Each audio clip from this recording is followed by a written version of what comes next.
Rick Sanchez spends most of his life pretending that attachment is a weakness, yet every version of him reveals traces of a man who once cared far more than he ever lets on.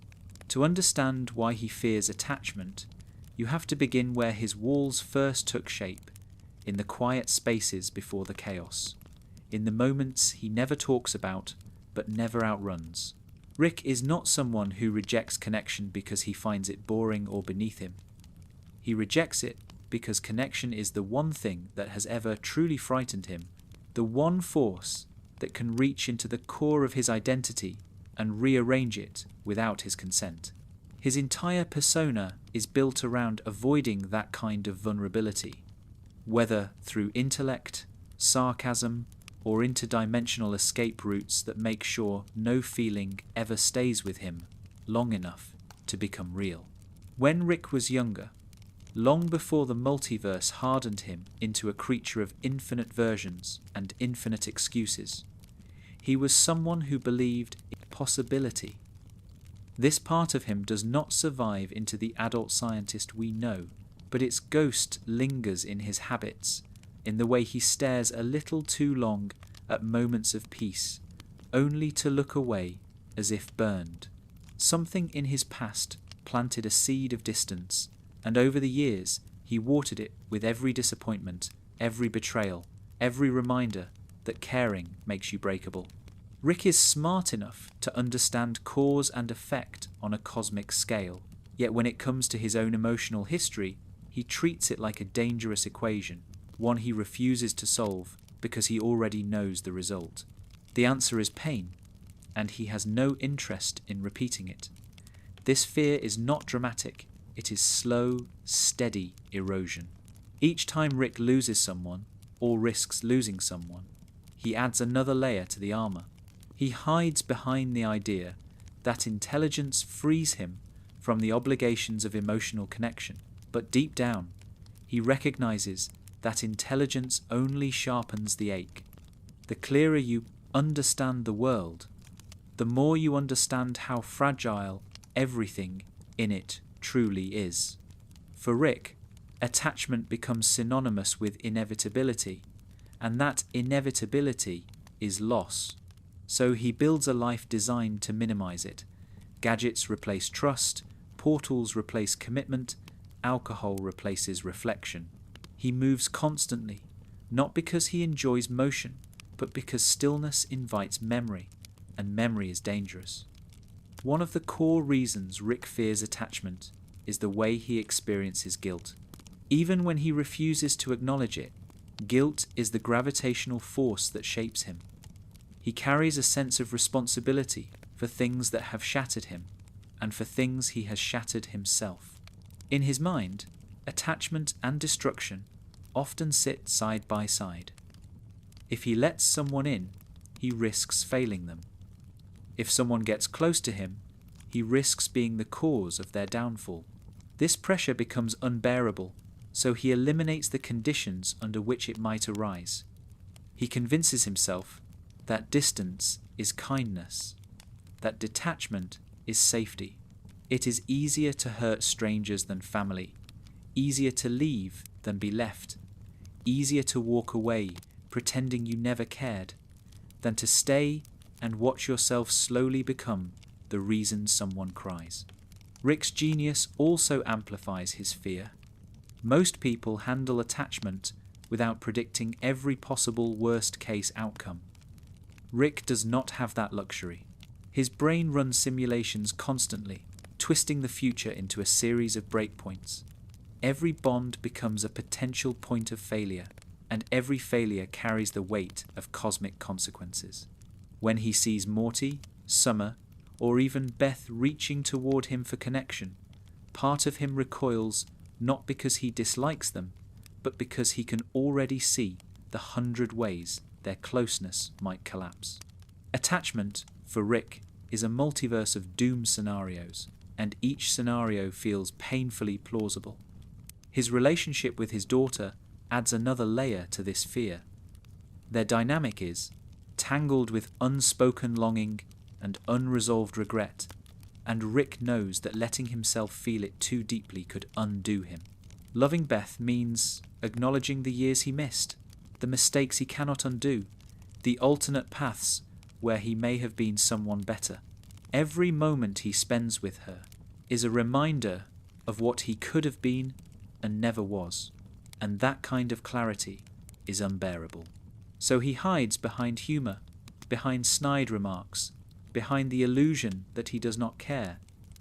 He thinks detachment protects them both, but all it does is intensify the fracture. Even when he bonds with Morty, he does so in a way that remains carefully controlled. Rick chooses when the door opens and when it closes. He chooses when to allow sentiment and when to snuff it out. He lets Morty in, only far enough that he can still pull away without shattering. Yet the kid keeps slipping through the cracks, keeps revealing that despite Rick's best efforts, attachment is already there, fragile, undeniable. Each time Morty endures danger because of him, Rick feels the pulse of his fear. He knows he cares. He knows that if Morty dies, or leaves, or grows out of needing him, the resulting collapse will be catastrophic. And so Rick pushes him away whenever the bond becomes too real, pretending it is for Morty's growth, when it is really for Rick's self-preservation. Rick's fear of attachment also comes from the way he interprets time. Travelling across dimensions gives him an intimate relationship with impermanence. He sees worlds where relationships fall apart, where families dissolve, where love rots under the pressure of context. He knows that no version of reality guarantees stability. When you witness that kind of variability enough times, attachment begins to feel like a cosmic joke. How can you commit to something that might not exist in another timeline, or worse, might exist but turn out broken and unrecognizable? The transience of reality teaches Rick that investment is a gamble with terrible odds. So he treats affection like a dangerous chemical, one that must be handled with gloves, goggles, and escape plans. Another reason he fears attachment lies in his contempt for dependency, both in himself and others. Rick equates needing someone with losing autonomy, and losing autonomy is something he cannot tolerate. Independence is the one constant he clings to when the multiverse spins out of control. If he grows attached, if he lets someone matter, he risks creating a dependency that weakens him. He risks shaping his choices around someone else's needs, and that feels like imprisonment. Every time the family tries to tether him to their routines, their expectations, their hopes that he might change, he recoils. Attachment demands accountability, and accountability feels like chains. Yet beneath this fear, a quieter truth breathes. Rick wants connection. He wants it desperately. But wanting something does not erase the terror of losing it. His avoidance becomes a ritual, a form of emotional superstition. If he convinces himself that he does not care, then maybe the universe will not take anything from him. If he keeps people at arm's length, then maybe he can stay intact. Of course, this never really works. He cares anyway. He aches anyway. The universe takes anyway. But his fear convinces him to repeat the pattern again and again, as if repetition itself might protect him. Even his humour is a shield. Rick cracks jokes when someone gets too close, mocking the vulnerability to reassert dominance. Humour allows him to reframe intimacy as absurdity. It lets him reset the emotional temperature before it gets warm enough to melt his defences. And when humour fails, he resorts to coldness or calculation, anything that restores distance. What makes Rick's fear so compelling is that it is not a simple avoidance of love. It is the fear of what love demands. Love requires presence, patience, humility. Love requires the chance of heartbreak. Rick has lived too long, seen too much, broken too often to believe he can survive those demands. So he chooses the illusion of freedom over the reality of belonging. The cost is loneliness, but that cost feels more predictable than the chaos of connection. Sometimes, though, late at night, when the house is quiet and the air feels heavy, Rick lets himself feel the truth. He remembers moments that slipped through his fingers. He remembers people he could not save or did not save. He remembers the child he once was and the father he failed to be. Attachment scares him because it reminds him of all the people he has lost and all the ways he might lose the ones who remain. He knows he cannot control time or destiny or the whims of a universe that behaves with cruelty disguised as neutrality. So he tries to control himself instead. He thinks if he suppresses affection, he will suppress fear. But affection grows anyway, and fear grows with it.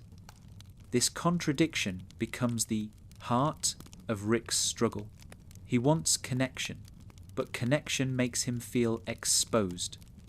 He wants to be needed, but being needed means he can fail.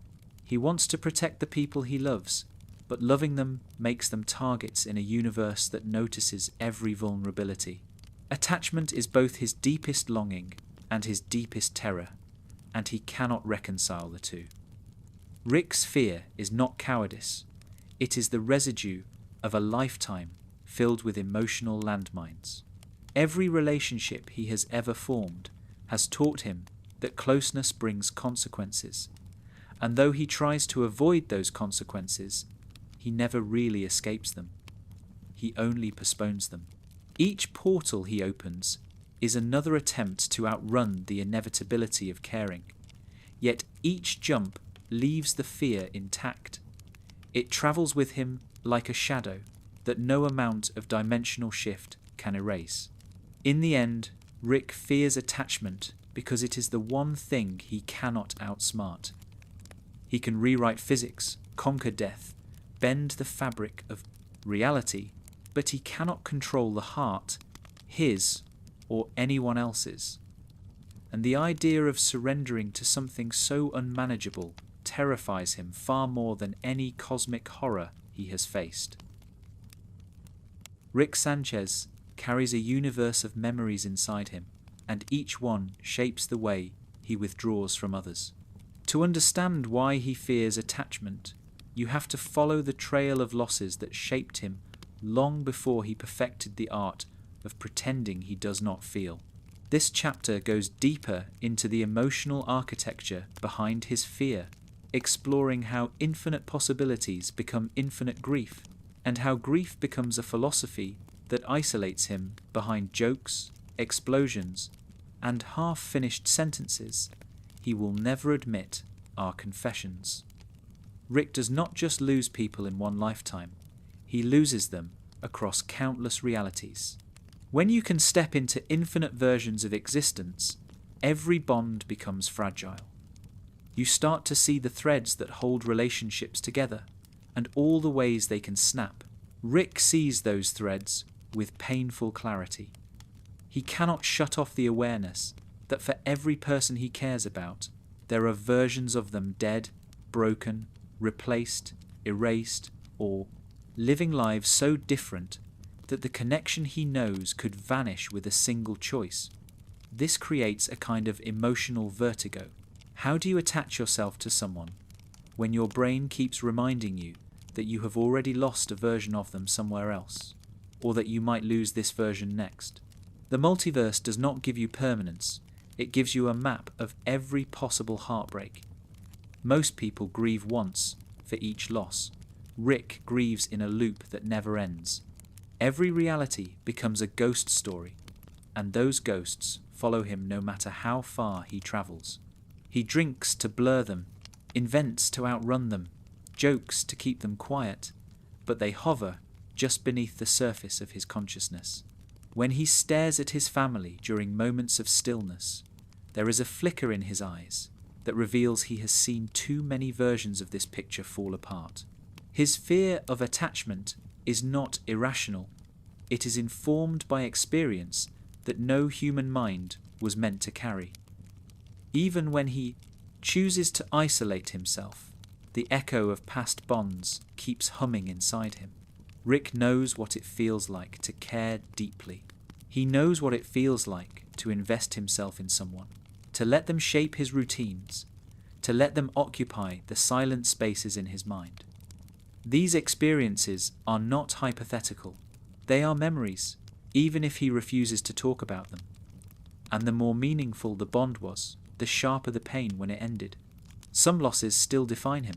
Some losses carved trenches inside him so deep that every new connection threatens to reopen them. This is why he keeps people at a distance. Attachment reminds him of what he has already survived, and survival came with a cost he never wants to pay again. Rick's understanding of loss is amplified by his ability to quantify it. He has seen timelines rewind, fracture, collapse.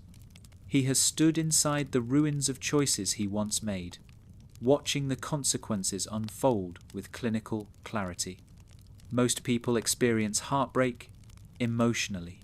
Rick experiences it mathematically. He can calculate how many versions of a loved one might be suffering right now, how many realities diverged into tragedy because of a single decision, how many possible futures end with someone he cares about in pain. This creates a crushing pressure that no amount of sarcasm can release. He fears attachment because he knows it is not just one risk, it is infinite risks, stacked on top of each other until the weight becomes unbearable. To cope, Rick develops a philosophy of impermanence. He convinces himself that nothing matters, that life is a sequence of absurd events with no inherent meaning. If nothing matters, then losing people does not matter either. But he does not believe this philosophy as deeply as he pretends to. It is a mask, a coping mechanism, a shield he uses to dull the sting of caring. When he tells Morty that meaninglessness is freeing, he is not sharing wisdom. He is trying to soothe his own wounds. Underneath the nihilism, there is a man who wants meaning so badly that he is terrified of how much power it has over him. Rick's fear of attachment also stems from the way he handles responsibility. When someone gets close to him, he starts to feel accountable for their well-being. And Rick knows he is not stable. He knows he makes reckless decisions. He knows his lifestyle is a hurricane, and anyone who stands near him gets pulled into the storm. Loving someone means dragging them into his orbit, and his orbit is dangerous. He sees himself as a vector for chaos. If he lets people get close, he believes he will eventually hurt them, directly or indirectly. So he preemptively sabotages the bond, not because he does not want it, but because he wants to protect them from him. With his family, this becomes painfully visible. Every time he starts to settle into a rhythm with them, every time he feels the warmth of belonging creeping in, he pulls away. He invents excuses to leave. He starts fights that do not need to be started. He mocks, scolds, and deflects any moment of vulnerability. To the people around him, it looks like cruelty. To Rick, it feels like mercy. He thinks that if he keeps them at an emotional distance, the blast radius of his mistakes will be smaller. He has lived long enough to know that even accidents carry consequences, and he does not want those consequences to land on the people he secretly cherishes. The multiverse only intensifies this self-doubt. Rick knows there are versions of him who are better, kinder, more stable. He also knows there are versions who are worse, crueler, colder. When he compares himself to these variations, he loses any sense of identity.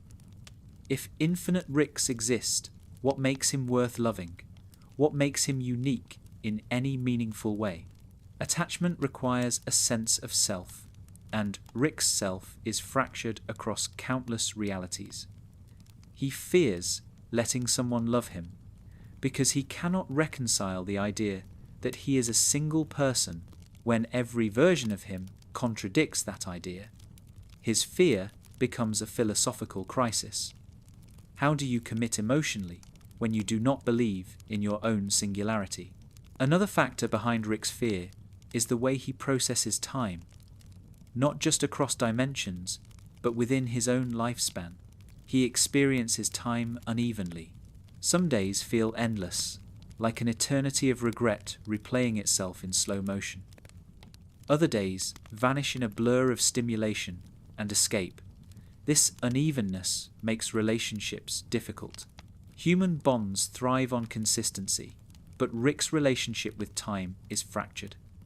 He forgets important moments, not because they do not matter, but because his mind is constantly overloaded.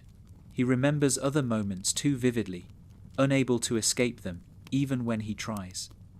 This creates a sense of instability inside him that he cannot share with others. Attachment demands presence, but Rick is not always present. Sometimes he is lost in thoughts from 100 universes away. Rick's loneliness is not just physical, it is cognitive. His intellect isolates him as much as his emotional trauma does. Most people cannot understand the full scope of what he sees, what he knows, what he has survived.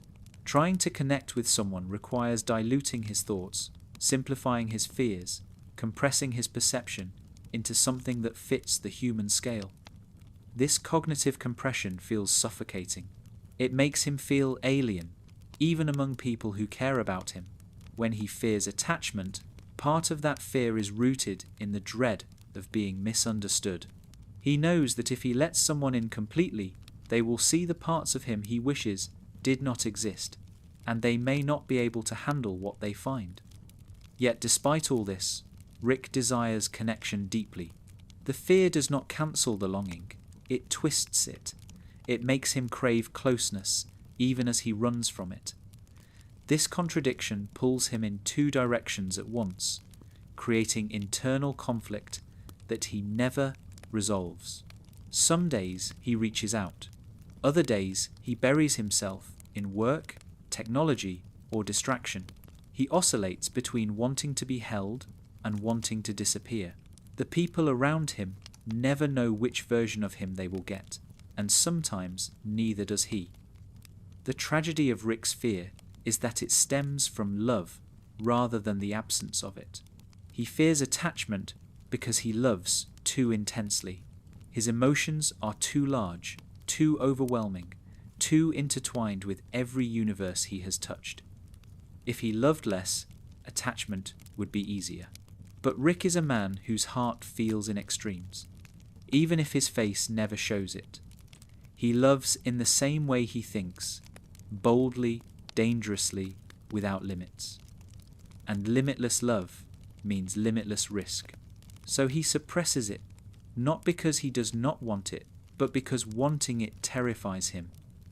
In the quiet moments when no one is watching, Rick lets the weight of all this settle on him. He sits alone, staring into the distance, thinking about the people he has lost and the people he still might lose.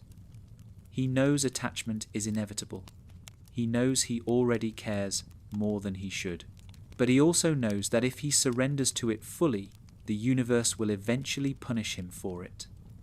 So he floats in a state of half connection, close enough to feel warmth, far enough to avoid fire. It is not a peaceful way to live, but it is the only way he knows how to survive. Rick Sanchez wears arrogance like a second skin, but beneath that polished layer of certainty lies the structure of a man who cannot let anyone get close without feeling exposed. To understand why he fears attachment, you have to look at the persona he builds around himself, the persona that keeps everyone just far enough away that they never quite touch the real him. Arrogance for Rick is not vanity. It is camouflage. It is a form of emotional engineering designed to repel intimacy. It keeps people from asking questions he does not want to answer, from noticing cracks he does not want to reveal, and from stepping close enough to see that his brilliance, while staggering, is not enough to protect him from his own heart. Rick is painfully aware of how others see him. He knows he is the smartest person in the room, in most rooms, in most universes. That awareness becomes a barrier, one he exploits strategically. When someone approaches him emotionally, he responds intellectually. When someone reaches for his hand, he counters with a theory. When someone points out that he seems lonely, he mocks their perception. By making himself seem untouchable, he ensures that vulnerability never becomes a topic worth examining. His intelligence becomes a shield that absorbs impact before it reaches anything sensitive. This strategy is not accidental. It is a carefully constructed survival mechanism he has rehearsed for years. Every moment of condescension, every sarcastic comment, every boastful remark is part of a pattern designed to create distance. Rick understands human psychology well enough to know that people hesitate to confront someone who projects absolute certainty. They avoid questioning a man who claims to know everything. They assume he does not need comfort, support, or connection. And Rick encourages this assumption, because the alternative would force him to admit that he needs things he cannot bear to need. The irony is that arrogance isolates him in ways he never fully intended. Over time, it becomes not just a mask, but a cage. When people believe you have no weaknesses, they stop trying to understand you. They stop noticing when you are hurting. They stop offering gentleness because they assume you do not want it. And Rick tells himself that this is what he wants, that being misunderstood is better than being truly seen. But in the quiet moments between adventures, when no one is around to witness it, he feels the cost of that isolation. He knows that he has built a fortress so effective that even the people who care about him cannot find a way inside. Still, Rick clings to arrogance because it gives him control. Attachment, in his mind, represents the loss of control. When you care about someone, you give them power. They can disappoint you, abandon you, change in ways you cannot predict. They can get hurt, and their pain becomes your responsibility. Arrogance shields Rick from that helplessness. If he convinces himself that he is above everyone, then he never has to admit that anyone has the ability to affect him. His persona becomes a script with one consistent message: you cannot hurt me because I do not need you. This mindset forms early and deepens over time. Rick's genius isolates him long before his trauma does. As a child, he would have been alienated by his intellect, seen as eccentric, arrogant, or unmanageable. That early isolation teaches him that closeness is conditional. People will accept him only when they benefit from his intelligence, not for who he is. So he learns to offer intellect instead of emotion. It becomes his currency. It becomes the thing he uses to earn attention, because he does not believe attention based on anything else would be stable or genuine. This form of transactional connection haunts him into adulthood. Every time someone tries to bond with him, he assumes they want something from him: a solution, a gadget, a piece of knowledge. He rarely believes that someone might want him simply because he exists. His arrogance conceals a fear of being valued for the wrong reasons. If someone loves him for his intellect, then they could stop loving him if they ever see a flaw. If someone admires him for his bravado, then admiration disappears the moment he softens.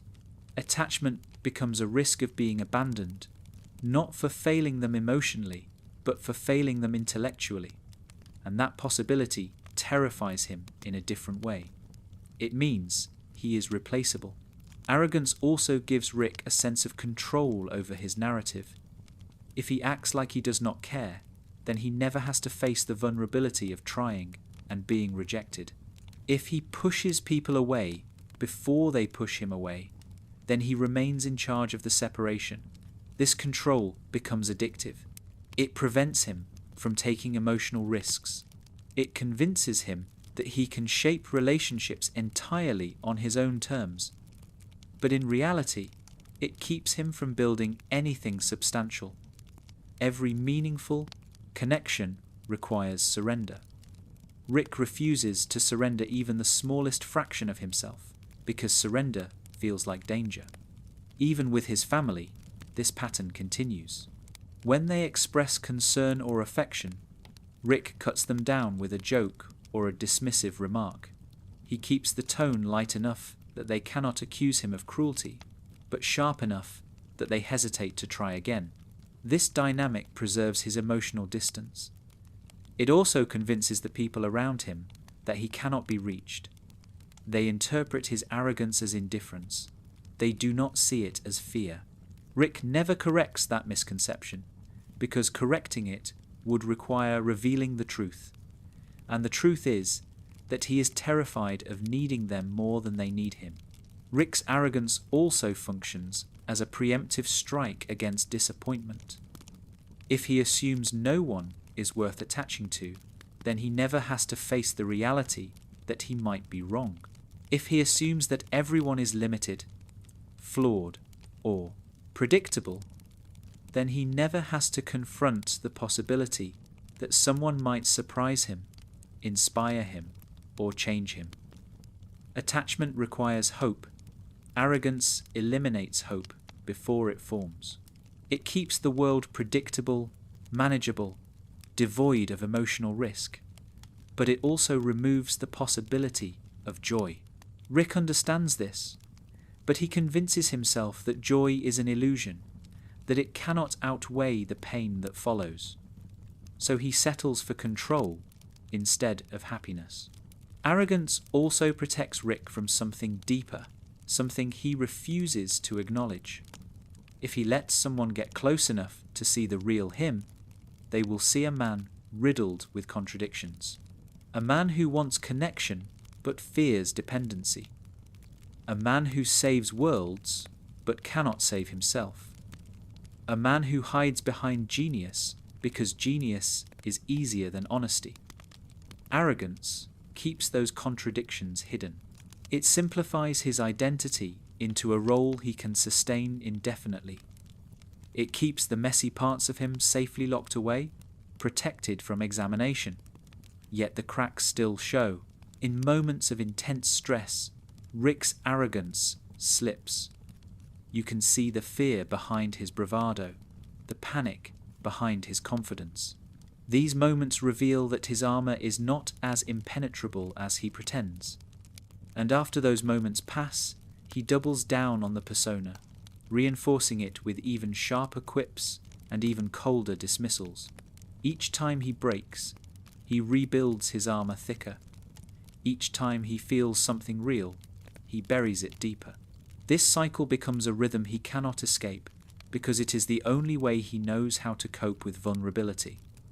The tragedy of this armor is that it prevents him from experiencing the very thing he wants most: connection, acceptance, relief.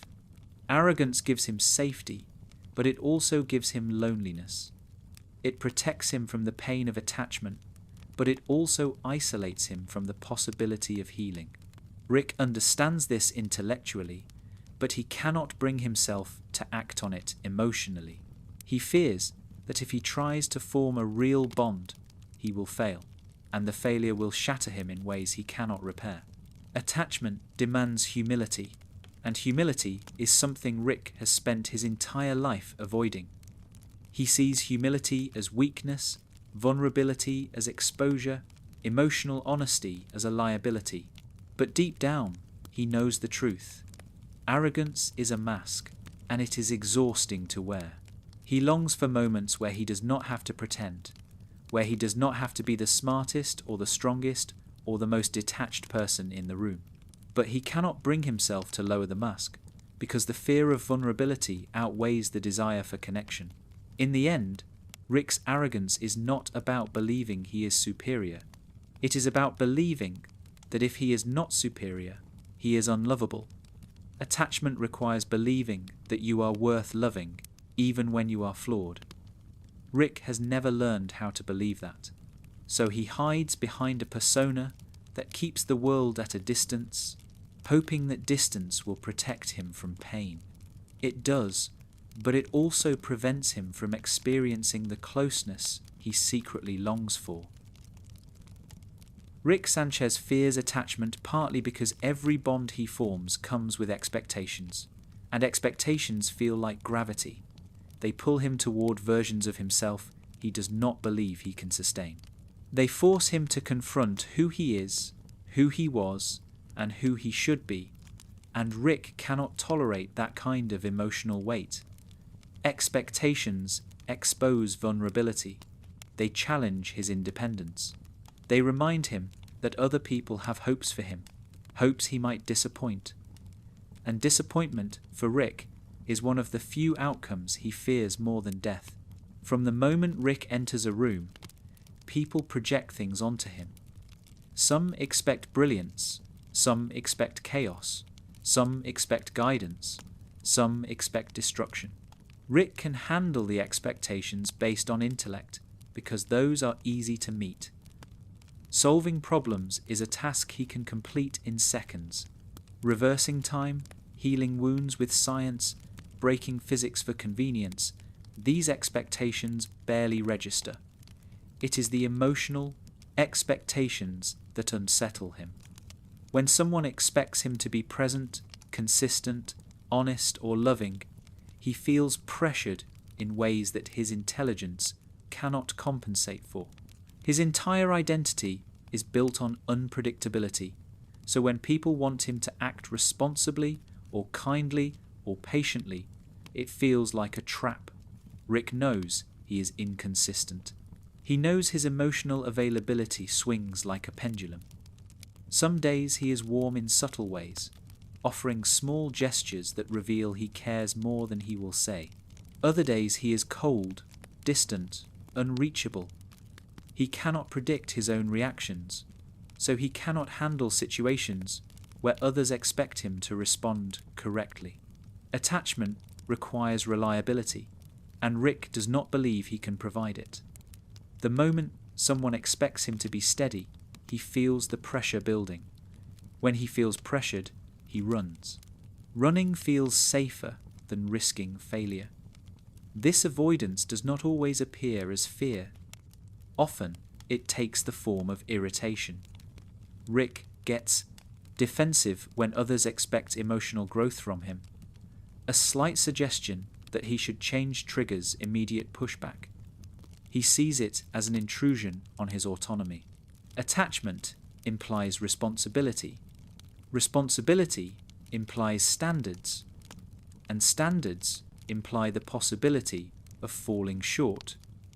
Rick sees falling short as humiliation. He would rather sabotage the relationship entirely than risk the vulnerability of trying and not succeeding. Family intensifies this fear. With Morty, Summer, Beth, and sometimes even Jerry, expectations surface constantly. Morty expects guidance, Summer expects consistency, Beth expects connection. Jerry expects some form of acknowledgement. Rick feels this unspoken list of emotional demands tightening around him every time he enters the house. He understands that these expectations come from love or hope, but understanding does not make them easier to bear. If anything, it makes them heavier.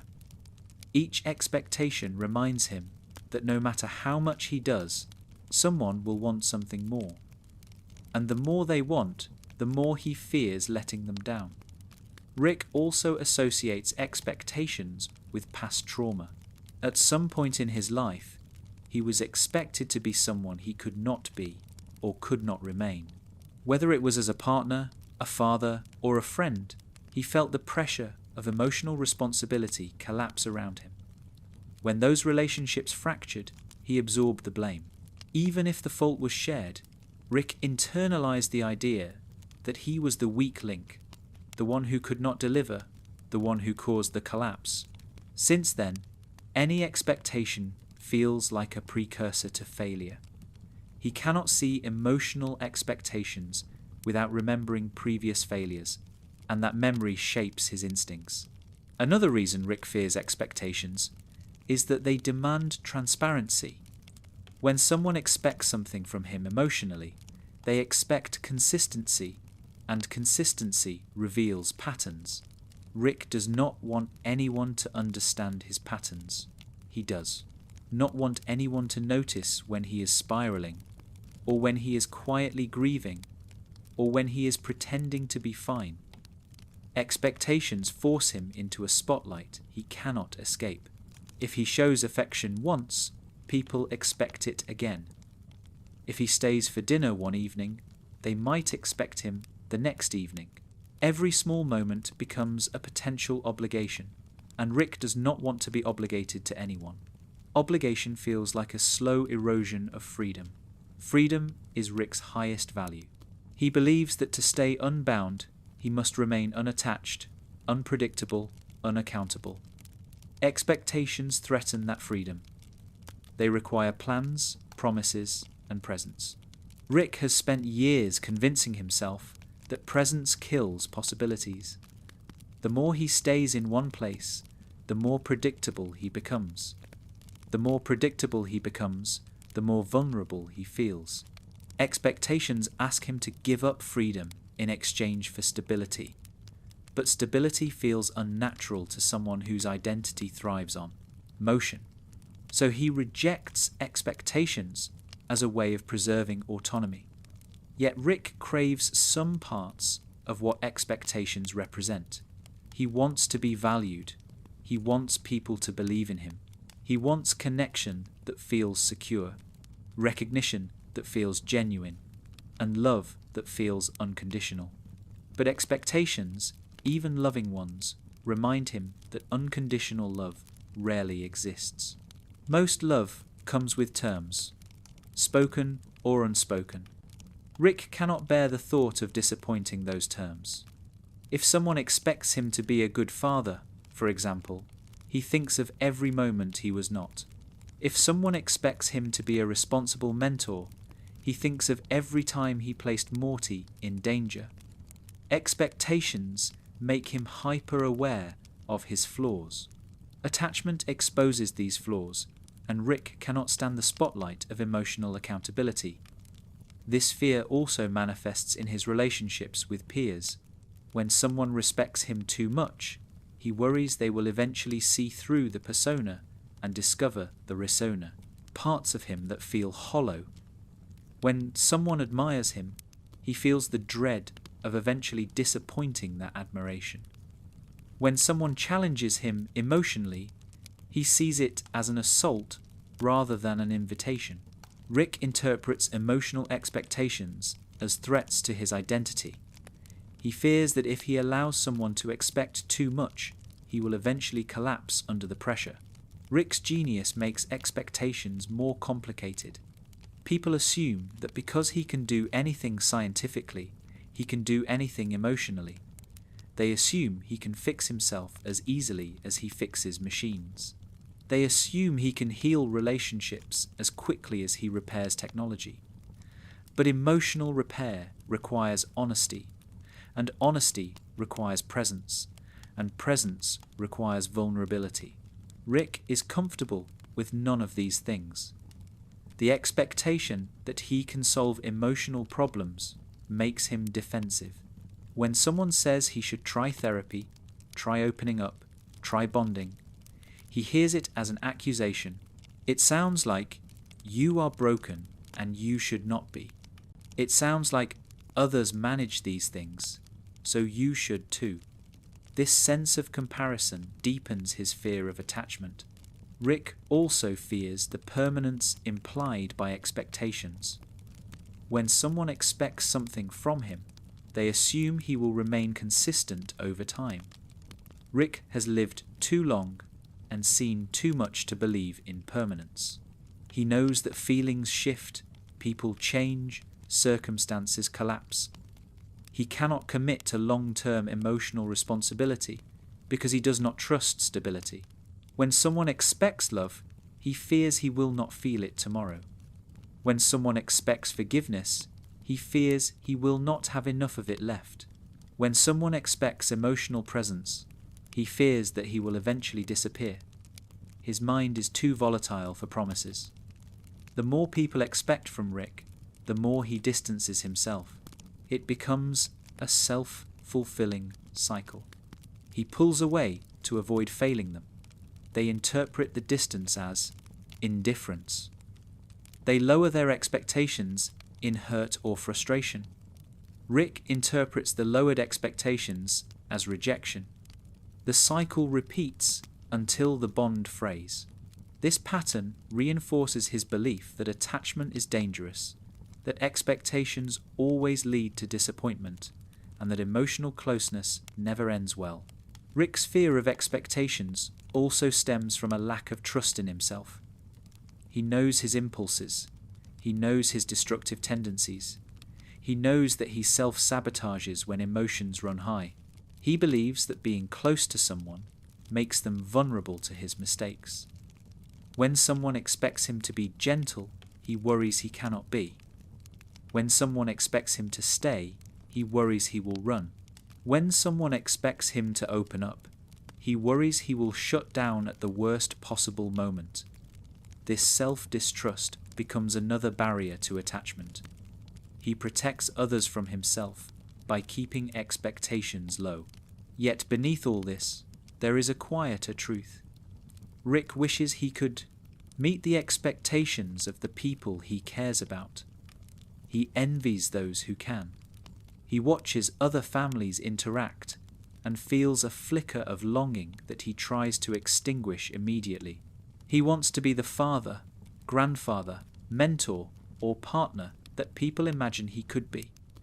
But the gap between who he wants to be and who he believes he is feels impossible to bridge.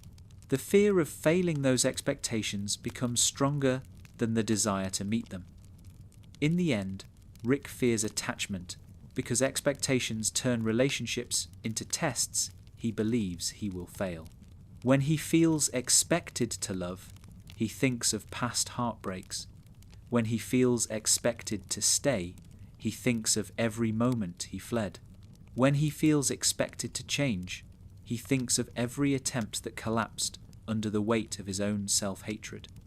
Expectations expose every insecurity, every wound, every flaw. And Rick, for all his bravado, is terrified of being seen fully.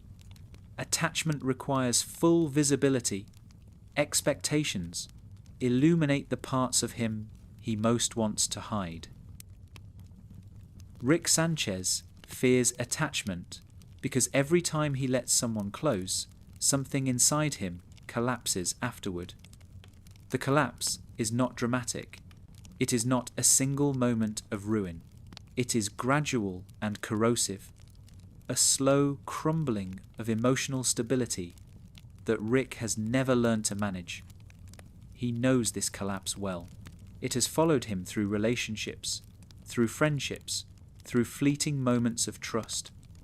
Every time he feels even a small spark of closeness, a countdown begins inside him. When the moment ends, when the laughter fades or the touch withdraws, he feels an emptiness that grows too quickly to contain. This emptiness terrifies him more than any cosmic threat he faces. Celestial beasts and collapsing universes are easy. Emotional vacuum is not.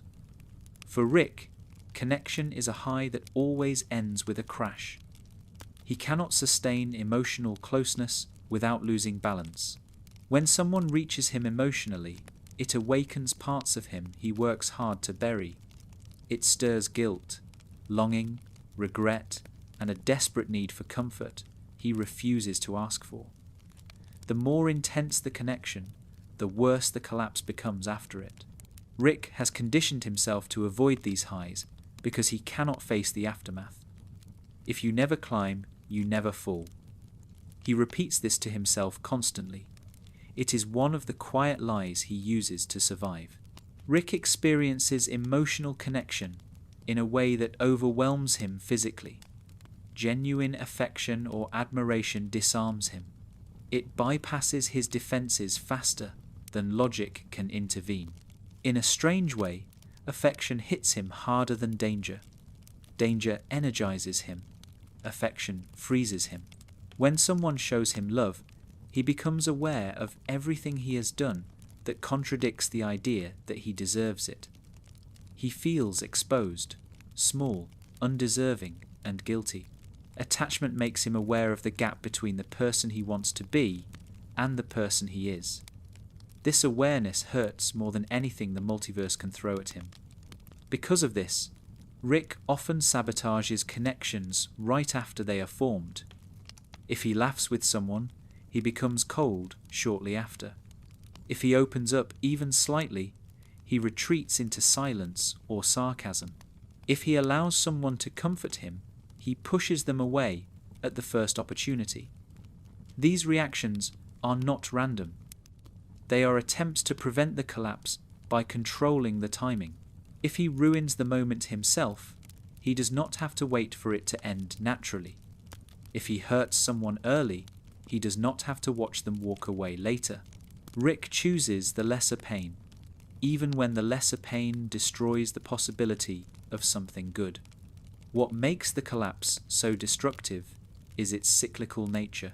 The pattern repeats in every relationship he has ever formed. He opens up for a second, then recoils. He feels warmth, then douses it with sarcasm. He experiences belonging, then runs. The cycle keeps him emotionally exhausted. He moves through relationships like a man navigating a minefield, always anticipating the next explosion. Attachment becomes synonymous with aftermath. The positive moments are fleeting. The crash lasts much longer. Even when others think Rick does not care, he is often processing the emotional fallout in silence. The collapse after connection is intensified by Rick's sense of unworthiness. He cannot accept affection without questioning the motives behind it. When someone loves him, he wonders why. He sees himself as too damaged, too volatile, too unpredictable to deserve genuine closeness. His mistakes haunt him, and every act of affection triggers them. He replays moments from his past where he hurt people, abandoned them, or failed them. Instead of seeing connection as healing, he sees it as a reminder of his failures. The collapse becomes a form of self-punishment. He believes that when someone approaches him with love, they are touching a wound that never healed. Even with his family, this dynamic plays out painfully. When Morty respects him, or expresses pride in him, Rick feels the weight of every time he endangered the kid. When Beth seeks connection, he thinks of every version of her he abandoned or disappointed. When Summer looks at him with hope, he trembles internally because he fears that one day she will see him clearly and regret ever trusting him. Attachment forces him to confront the idea that he influences the emotional world of others. This responsibility is unbearable. It tightens around him, suffocating him. The collapse after connection is not just emotional exhaustion, it is self-blame disguised as detachment. Rick also collapses because connection makes him hope, and hope is something he does not know how to handle. Hope implies possibility. It implies that things might get better. It implies that he might be capable of meaningful change. Rick rejects hope because it contradicts his worldview. He has seen too much suffering, too much loss, too much chaos to trust the idea that good things can last. When someone gives him a reason to hope, he feels the universe waiting to snatch it away. Hope is dangerous because it creates expectations, and expectations create pain. The collapse becomes a defense against hope, a way of reminding himself that nothing good stays. One of the darkest parts of Rick's collapse is the shame that follows connection. Even if he enjoys a moment of closeness, he criticizes himself afterward. He accuses himself of weakness. He convinces himself that emotional openness makes him vulnerable to manipulation. He judges himself harshly for letting his guards slip. In private, he sometimes rewrites the narrative of the moment to make it seem less meaningful. He tells himself it was insignificant, that he did not care, that the other person misread him. These are coping mechanisms. The shame of vulnerability becomes too strong, so he rewrites the moment in his mind until it feels safe again. Rick's collapse also stems from the way he internalizes pressure.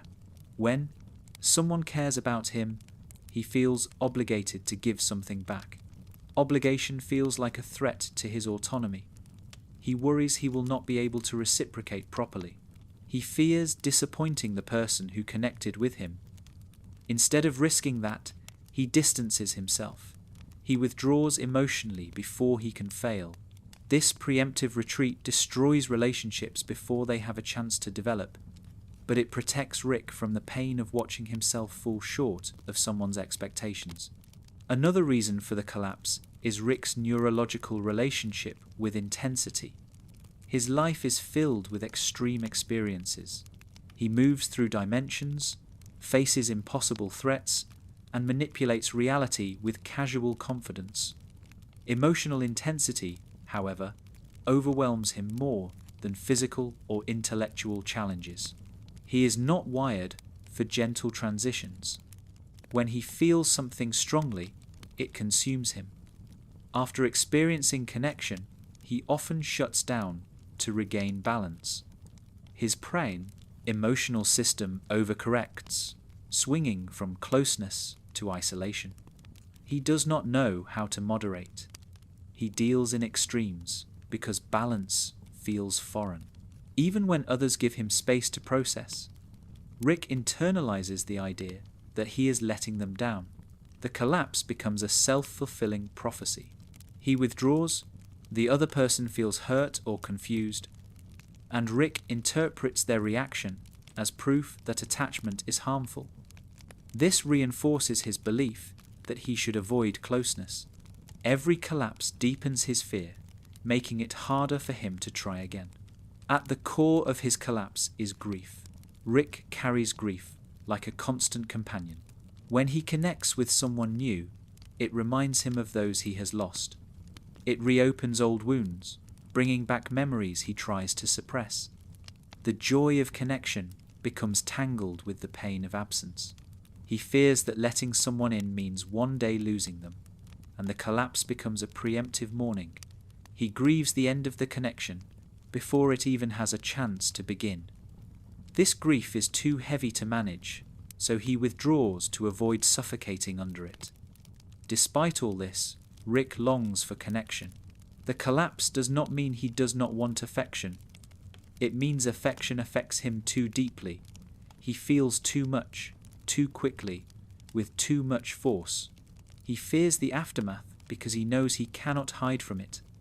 Every meaningful moment is both healing and destabilizing. It gives him a taste of the closeness he craves, then leaves him starving for it. The collapse is the hunger afterward, the ache of wanting more but being too afraid to ask.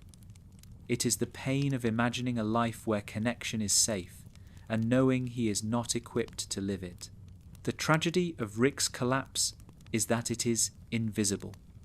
People around him see only the withdrawal, the coldness, the sarcasm. They do not see the torment inside him. They do not see the internal war between longing and fear. They do not see the guilt, the shame, the shattered hope. Rick collapses, quietly, internally, privately. He hides the ruins well. He continues talking, inventing, drinking, joking. But inside, he is sorting through emotional wreckage. Every moment of connection leaves pieces of him scattered across his mind, and he spends hours or days trying to gather them back into something functional. Rick collapses after connection, because connection reminds him that he is human, and being human frightens him. It reminds him that beneath the intellect, beneath the bravado, beneath the persona he cultivates, he is someone who feels deeply, who cares deeply, who hurts deeply. Attachment strips away the illusion that he is above emotional pain.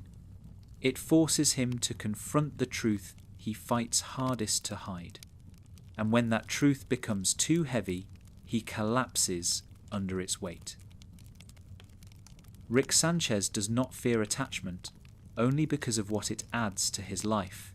He fears it because of what he destroys in response.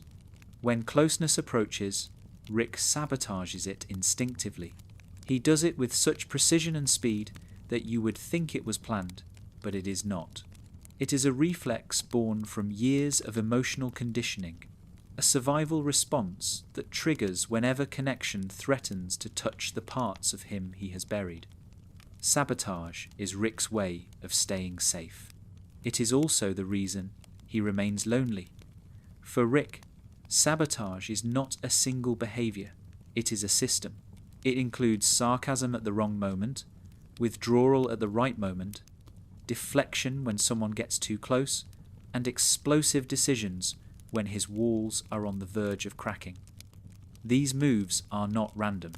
They happen at the exact point where a bond reaches critical depth. Rick can feel the shift when someone begins to understand him, when trust begins to stabilize, when affection becomes recognizable. That is when the reflex activates. He either pushes them away with cruelty or distracts himself with chaos. Chaos is easier to manage than intimacy. Rick sabotages relationships because he believes all closeness ends in destruction, and he would rather be the cause than the victim. If he hurts someone first, then he does not have to endure the moment when they inevitably hurt him. In his mind, emotional failure is inevitable, so he accelerates the timeline. This creates a distorted sense of control.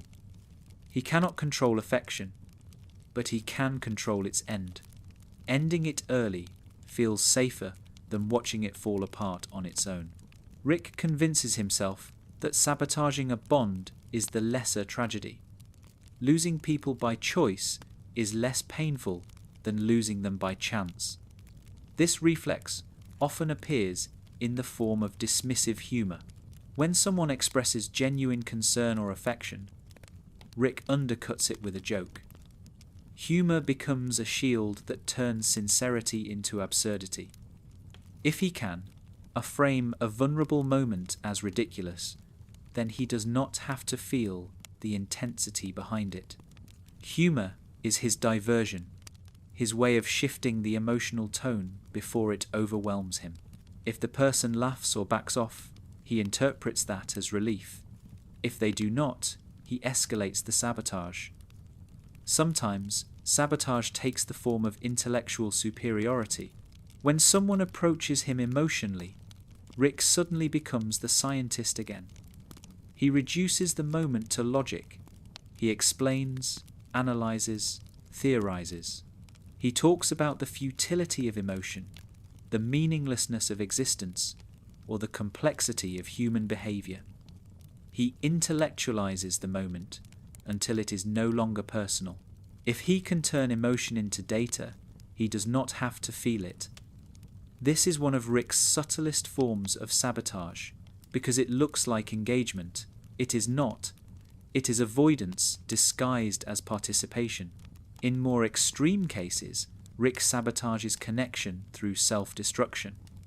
When someone gets too close, he makes decisions that put himself in danger. He risks his life recklessly, not because he is fearless, but because he wants to shift focus. If the people around him worry about his safety, they stop digging into his emotions.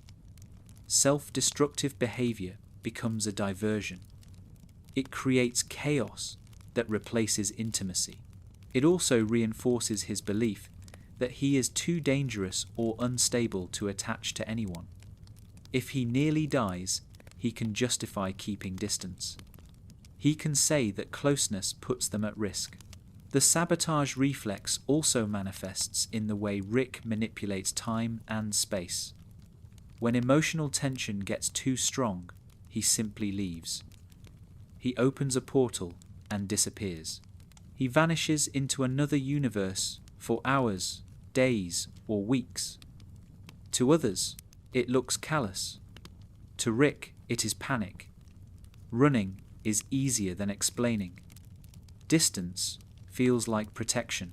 He convinces himself that removing himself from the situation prevents further harm. But in reality, his disappearance creates the very wounds he fears. He hurts people by leaving, then uses their hurt as evidence that he should stay away. A deeper part of the sabotage reflex lies in Rick's hatred of dependency, both his own and others. When someone becomes attached to him, he feels trapped. When he becomes attached to someone, he feels weak. Sabotage becomes a way to sever dependency before it binds him. If someone depends on him, he does something to disappoint them.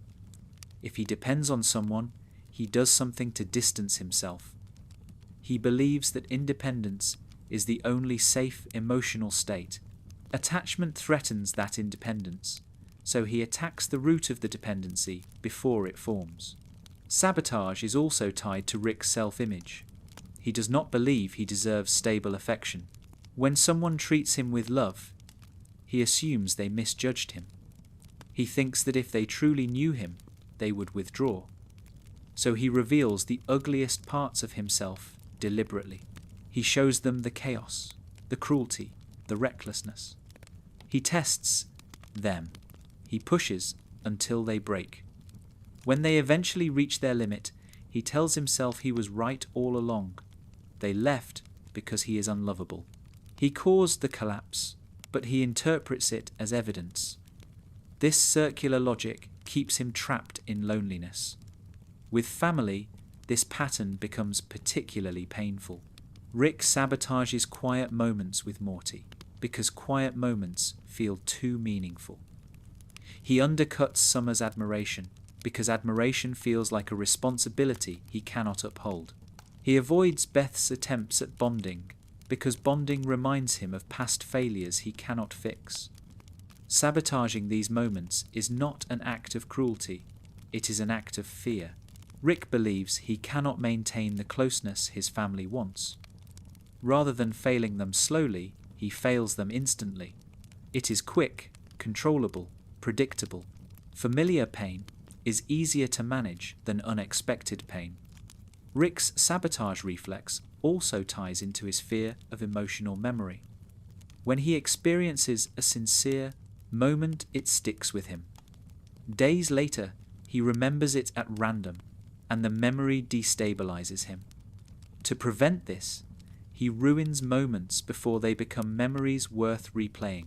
If the moment ends in sarcasm or conflict, he does not have to carry the weight of nostalgia. Pain fades faster than joy. Rick knows this, so he chooses pain. It hurts in the moment, but it dissipates quickly. The joy he fears would linger and remind him of what he cannot keep. Sabotage also becomes a way for Rick to maintain superiority. If he keeps relationships in a state of mild dysfunction, he remains in control. He avoids mutual vulnerability. He avoids reciprocity. He avoids being on equal emotional footing with someone else. Sabotage creates imbalance, and imbalance feels safe. If the other person is hurt, confused, or cautious, they cannot threaten him emotionally. Rick keeps relationships deliberately lopsided to prevent anyone from reaching the center of him. Sometimes the sabotage reflex is subtle. He cancels plans last minute. He forgets things that matter to others. He interrupts meaningful conversations with irrelevant tangents. He turns praise into mockery. He makes himself emotionally unpredictable.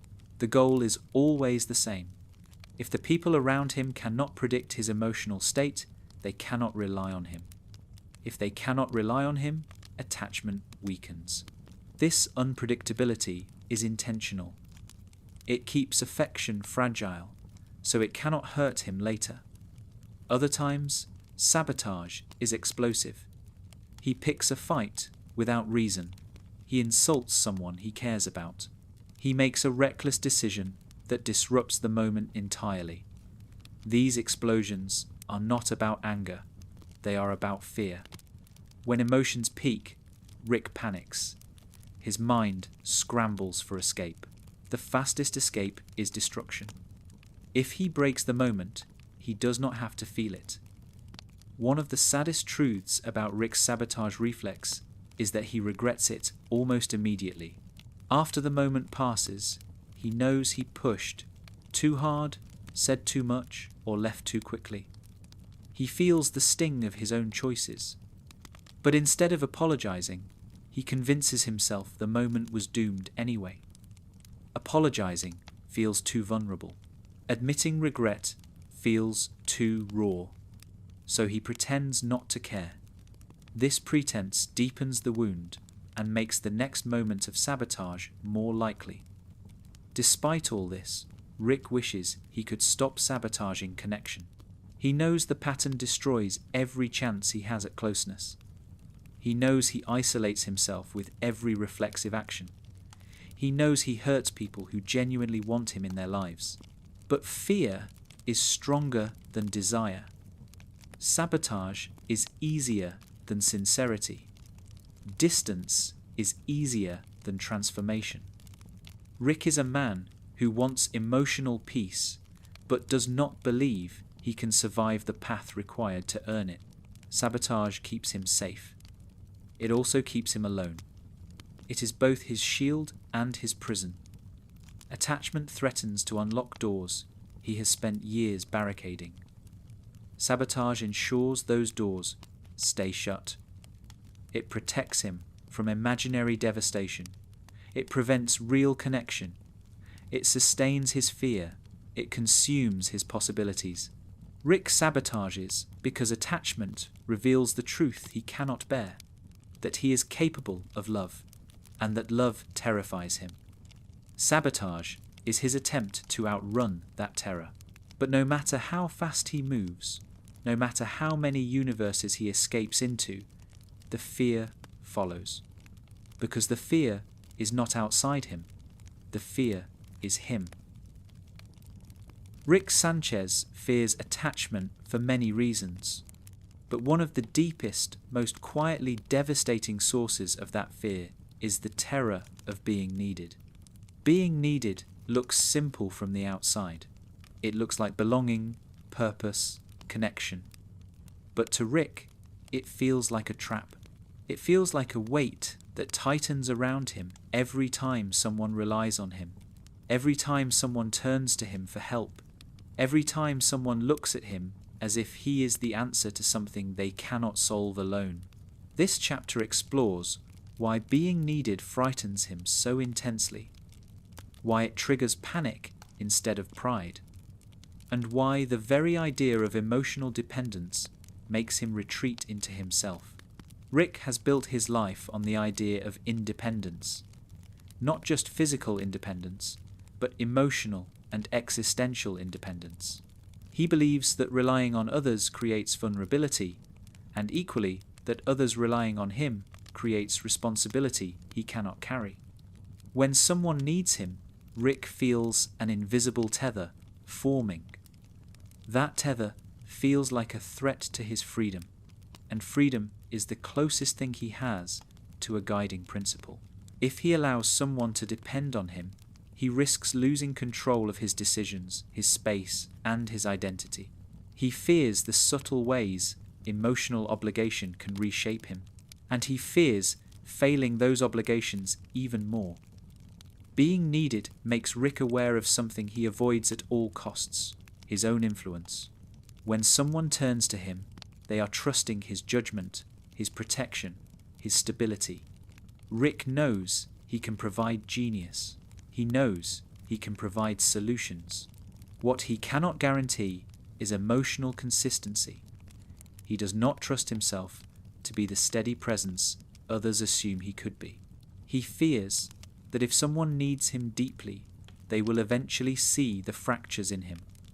They will see the instability, the impulsiveness, the self-destructive impulses he hides behind humor and inventions. If they see those fractures, they might break because of him. Rick fears harming people more than he fears being harmed. Being needed amplifies this fear. Even before he became who he is now, Rick struggled with the idea of responsibility. Early in his life, the weight of someone needing him was already too heavy. Over time, every connection that depended on him in any way became another scar. He remembers moments where he failed someone, moments where he was absent when he should have been present, moments where he was careless when he should have been gentle. These memories shape his aversion to being needed. When someone looks at him with expectation, he does not see admiration. He sees the future disappointment waiting behind their eyes. The more they need him, the more catastrophic he imagines the eventual fallout will be. Rick also views being needed as a form of emotional confinement. When someone depends on him, he feels obligated to stay, to show up, to care. That obligation feels like a chain around his autonomy. Rick has spent years avoiding anything that roots him in place. The idea of belonging somewhere or to someone reminds him of versions of himself that were trapped by emotional responsibility.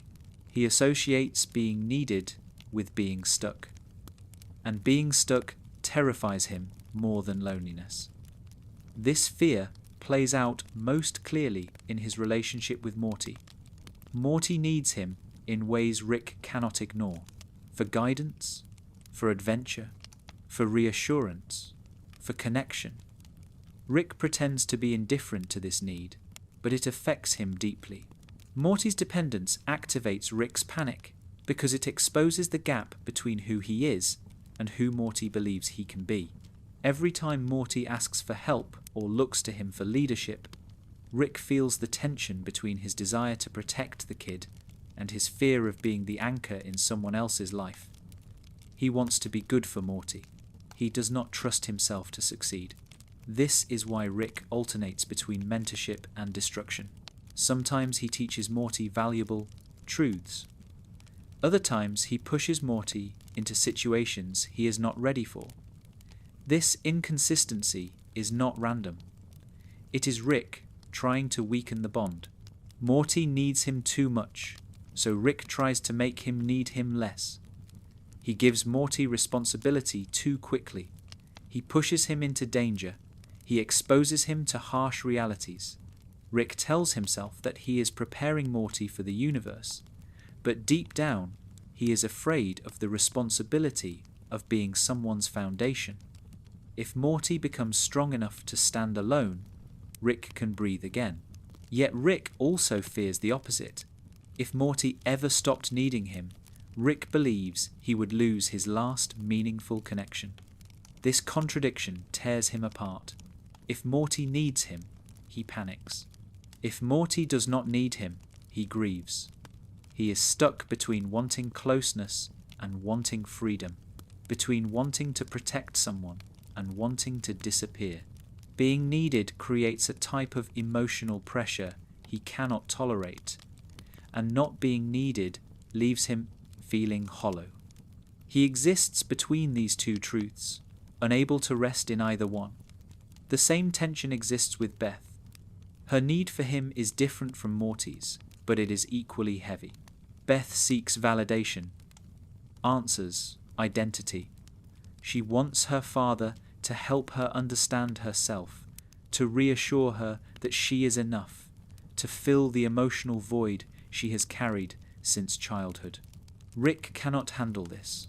Her need reminds him of the years he missed, the failures he cannot rewrite, the versions of himself that abandoned her in worlds he tries not to think about.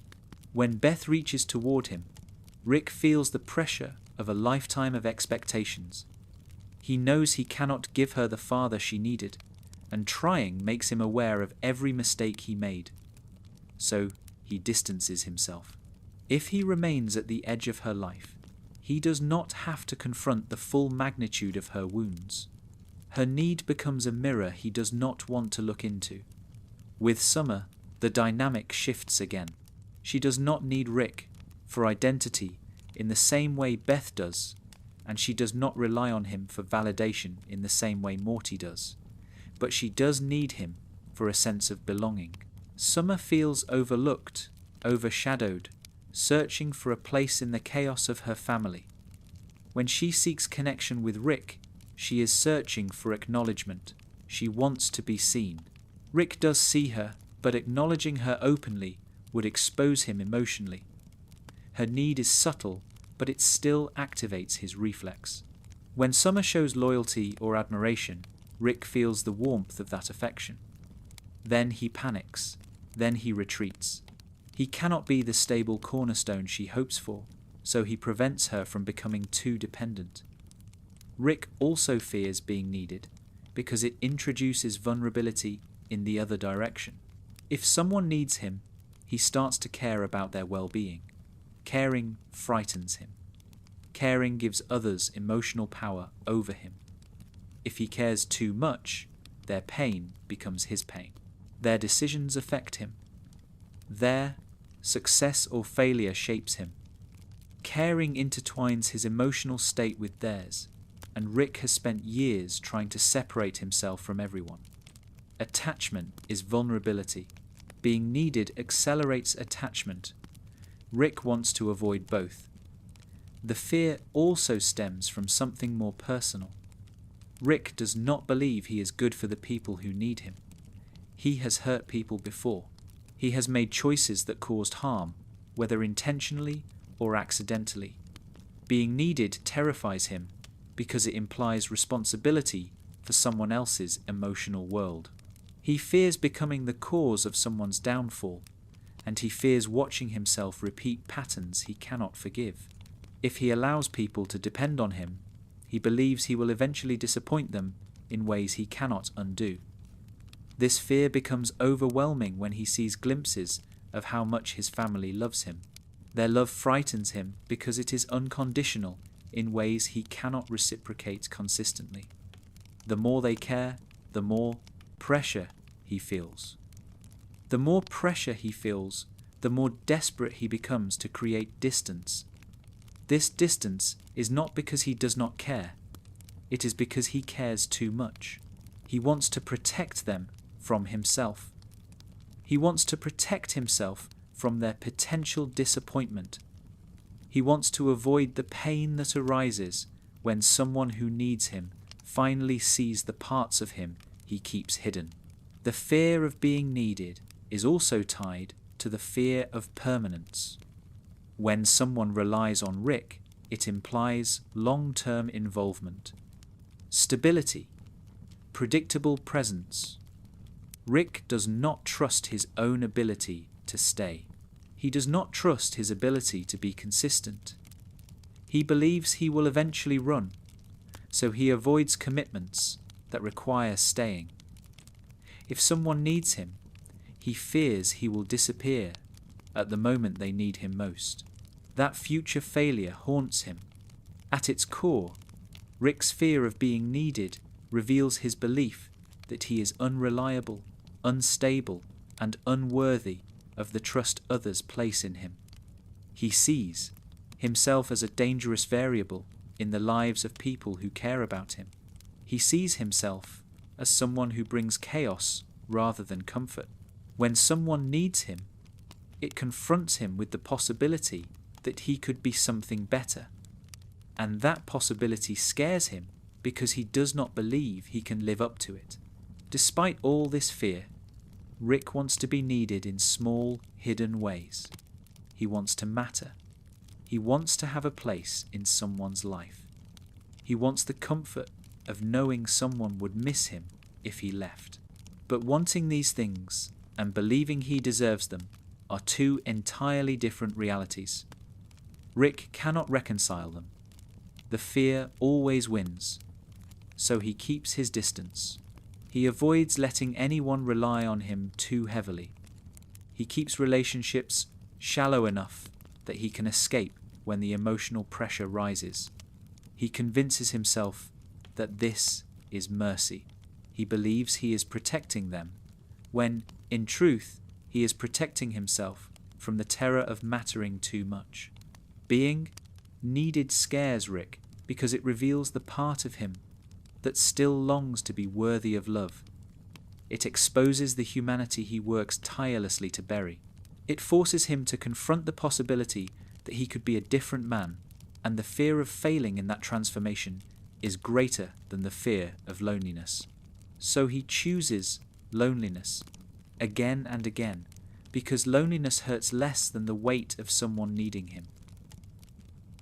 Rick Sanchez fears attachment because every close bond reflects a version of himself he might have been, a version he lost, or abandoned, or ruined somewhere along the way. Attachment does not simply connect him to other people. It connects him to his past, to his regrets, to his unrealized potential. Every time someone reaches toward him, it pulls forward the ghost of the man he could have been, and that ghost terrifies him far more than loneliness ever could.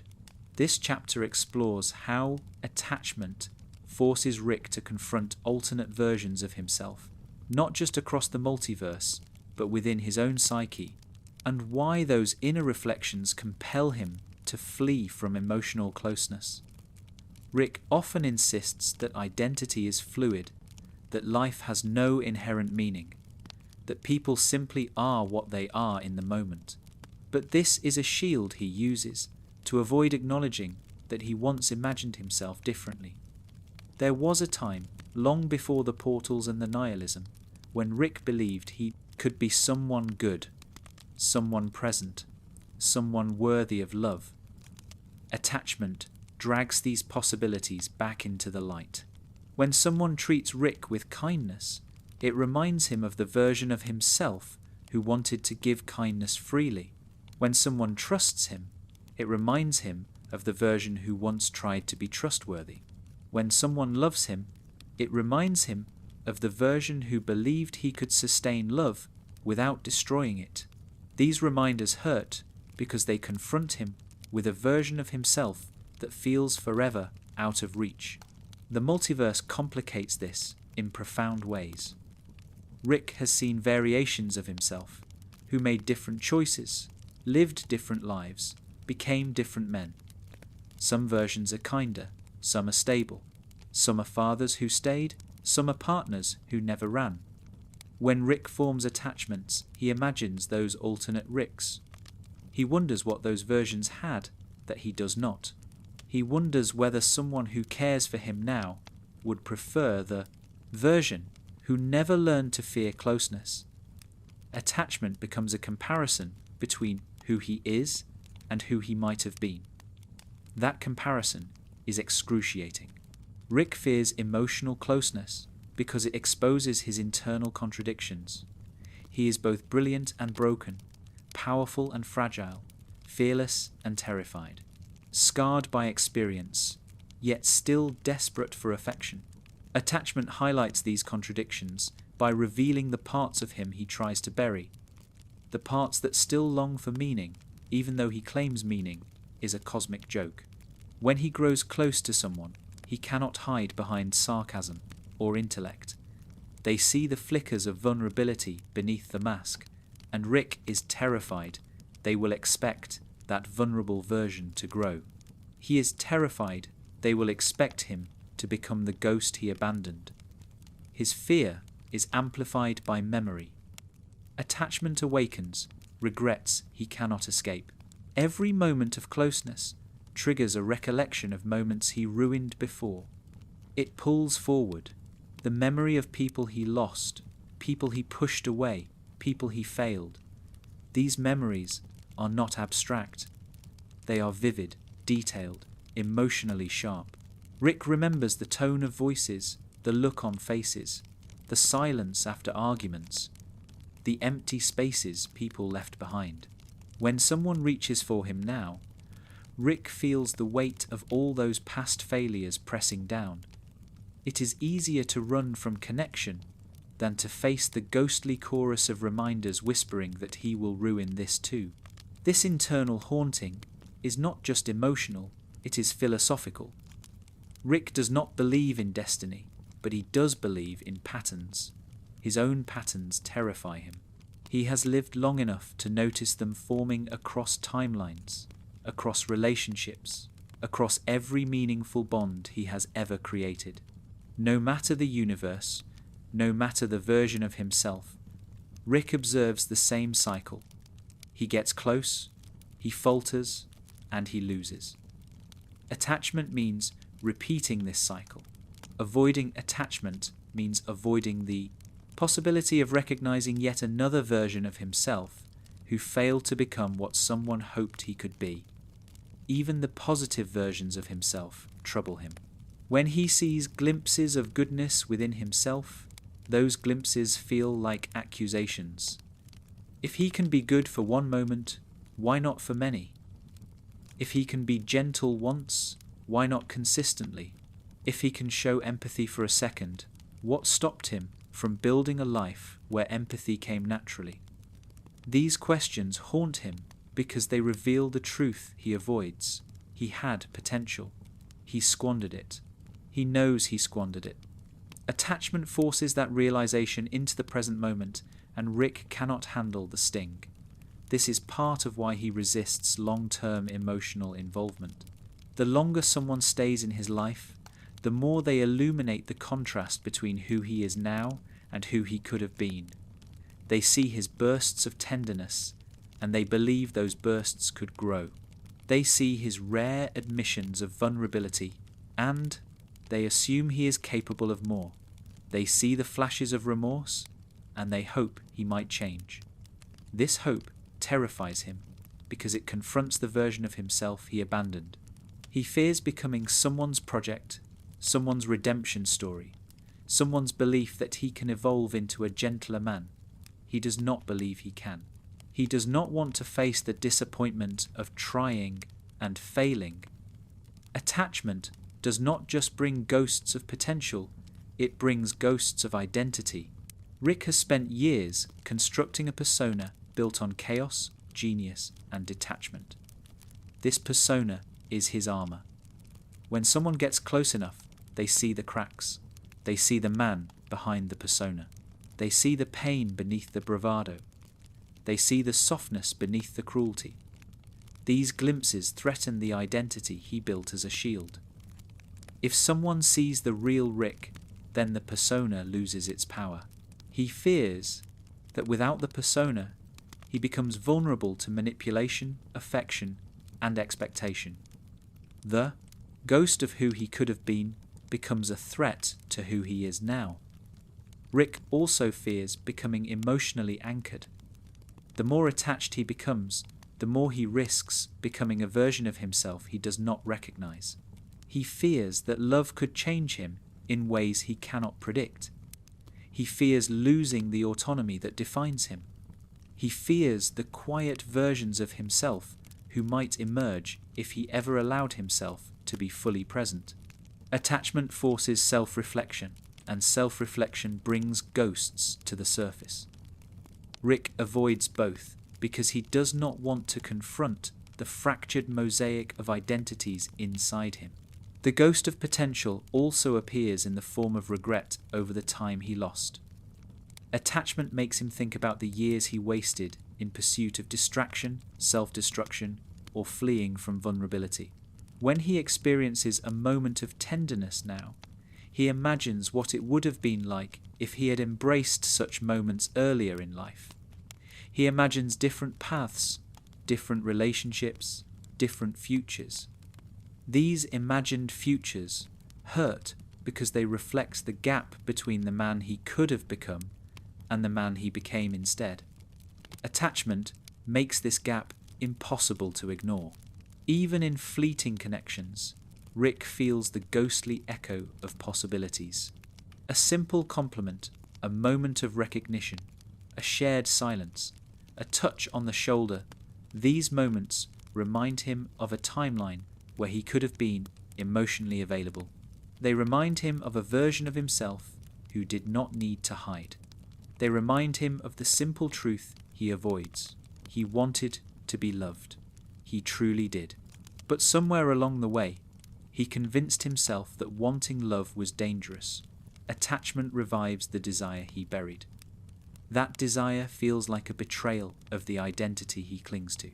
The ghost of who he could have been also materializes as self-loathing. Rick hates the parts of himself that never developed. He hates that he still feels tenderness, despite trying to suppress it for years. He hates that he longs for connection, despite claiming it is meaningless. He hates that he sees kindness as a weakness, even while yearning for it. Attachment confronts him with these contradictions. It forces him to acknowledge the emotional DNA he never fully understood. He fears attachment because he fears seeing himself clearly. Yet beneath all the fear, there remains a fragile longing. Rick mourns the ghost even as he runs from it. He imagines versions of himself who made better choices. He imagines versions who healed instead of hardened. He imagines versions who stayed. He does not think these versions are accessible anymore, but he cannot fully let go of them. Attachment makes him feel the ache of that loss. It creates a bridge between the man he is and the man he might have been, a bridge Rick is too afraid to cross. In the end, Rick fears attachment because it resurrects the ghost inside him, the one who still cares too much, who still hopes too much, who still remembers what it felt like to believe he could become someone worthy of love. Facing that ghost is more painful than any heartbreak. Attachment forces him to see that the version of himself he abandoned still exists. It lives in the small places, in the way he protects Morty without admitting it, in the way he softens around Beth in moments she does not notice, in the way he allows Summer to challenge him, in the way he sometimes stays instead of leaving. The ghost lives in him. Attachment brings it to life. And nothing scares Rick more than the version of himself he could have been.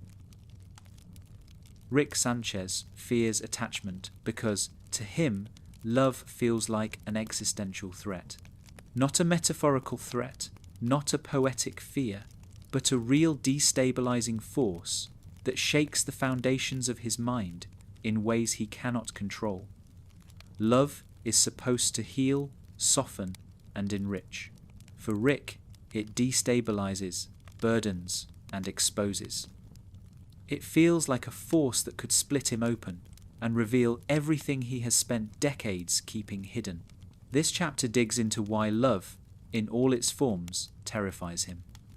Why every expression of affection triggers instinctive withdrawal. Why love makes him feel hunted. Why he treats emotional intimacy as a danger zone instead of a safe place. Rick does not fear the sentiment itself so much as the implications. Love implies vulnerability. Vulnerability implies risk. Risk implies loss. Loss implies pain. Pain implies collapse. That chain of emotional cause and effect plays out in his head every time he senses love near him, even small gestures, a moment of trust, a quiet expression of appreciation, a gentle touch, a look of understanding.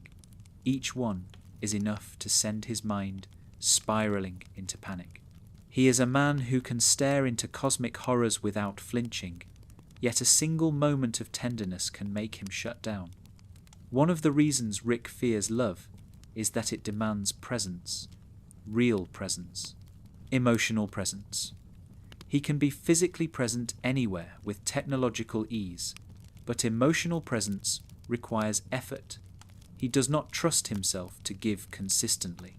Love asks him to show up fully, to be genuine, to remove the mask he uses to function. Rick knows he cannot maintain that level of openness. He knows he will retreat when things get hard. He knows he will lash out when he feels exposed. The idea of someone depending on him to be emotionally present feels like a test he will fail. Love demands honesty. Honesty threatens his armor. His armor is the only thing that keeps him standing. Love also terrifies Rick because it wakes up parts of him he thought were long dead. He has spent years telling himself that nothing matters, that attachment is pointless, that relationships are distractions.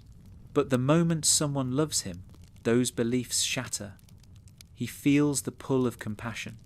He feels the ache of longing. He feels the warmth he convinced himself he no longer wanted. Love revives his buried humanity in ways he cannot control. And that revival feels dangerous. Because the last time he allowed himself to feel deeply, he lost more than he could bear. The pain nearly destroyed him. He fears repeating that collapse. He fears that if he lets love in again, it will hit him even harder because he is already cracked. Another layer of his fear is the loss of autonomy. Love requires compromise. It requires considering someone else. It requires vulnerability to influence. Rick has built an entire life around avoiding compromise, around avoiding being shaped by external forces. The idea of letting someone into his emotional core feels like surrender. It means he cannot pretend to be untouchable anymore. Love makes people matter. When people matter, their actions affect you. Their pain affects you. Their choices affect you. Rick cannot handle the idea of someone else having that much power over him. It feels like a violation of the independence he fought so hard to maintain. Love frightens Rick because it creates responsibility. Emotional responsibility. If someone loves him, they expect him to care, to try, to show up. Love implies that he matters to them. And if he matters to them, then his actions have emotional consequences. Rick fears the moment those consequences harm someone he cares about. He fears the moment he lets someone down. He fears the moment his destructive patterns ripple outward and hurt someone innocent. Love makes him accountable, and accountability exposes his flaws in ways he cannot ignore. Rick believes he is doomed to fail the people he loves. That belief makes love feel like a burden he does not have the strength to carry. Love also brings hope, and hope terrifies Rick. Hope implies things can get better. Hope implies potential. Hope implies the possibility of change. But Rick has seen too much darkness to trust hope. He has experienced too many tragedies to believe that good moments can last. Hope feels like a trap that tricks him into lowering his guard right before everything collapses. When someone loves him, it tempts him to imagine a life where connection is sustainable, a life where he can heal, a life where he is capable of being more. That temptation feels like a threat because he does not believe that future is real. The higher the hope, the harder the fall. He avoids hope by avoiding love. Another reason Rick fears love is that love makes him gentle, and gentleness makes him feel weak. He associates softness with danger. When he was younger, he was gentler. He cared deeply. He loved without hesitation. That version of Rick was hurt in ways that scarred him permanently.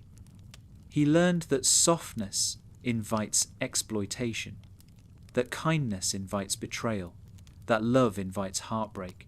He hardened himself to survive.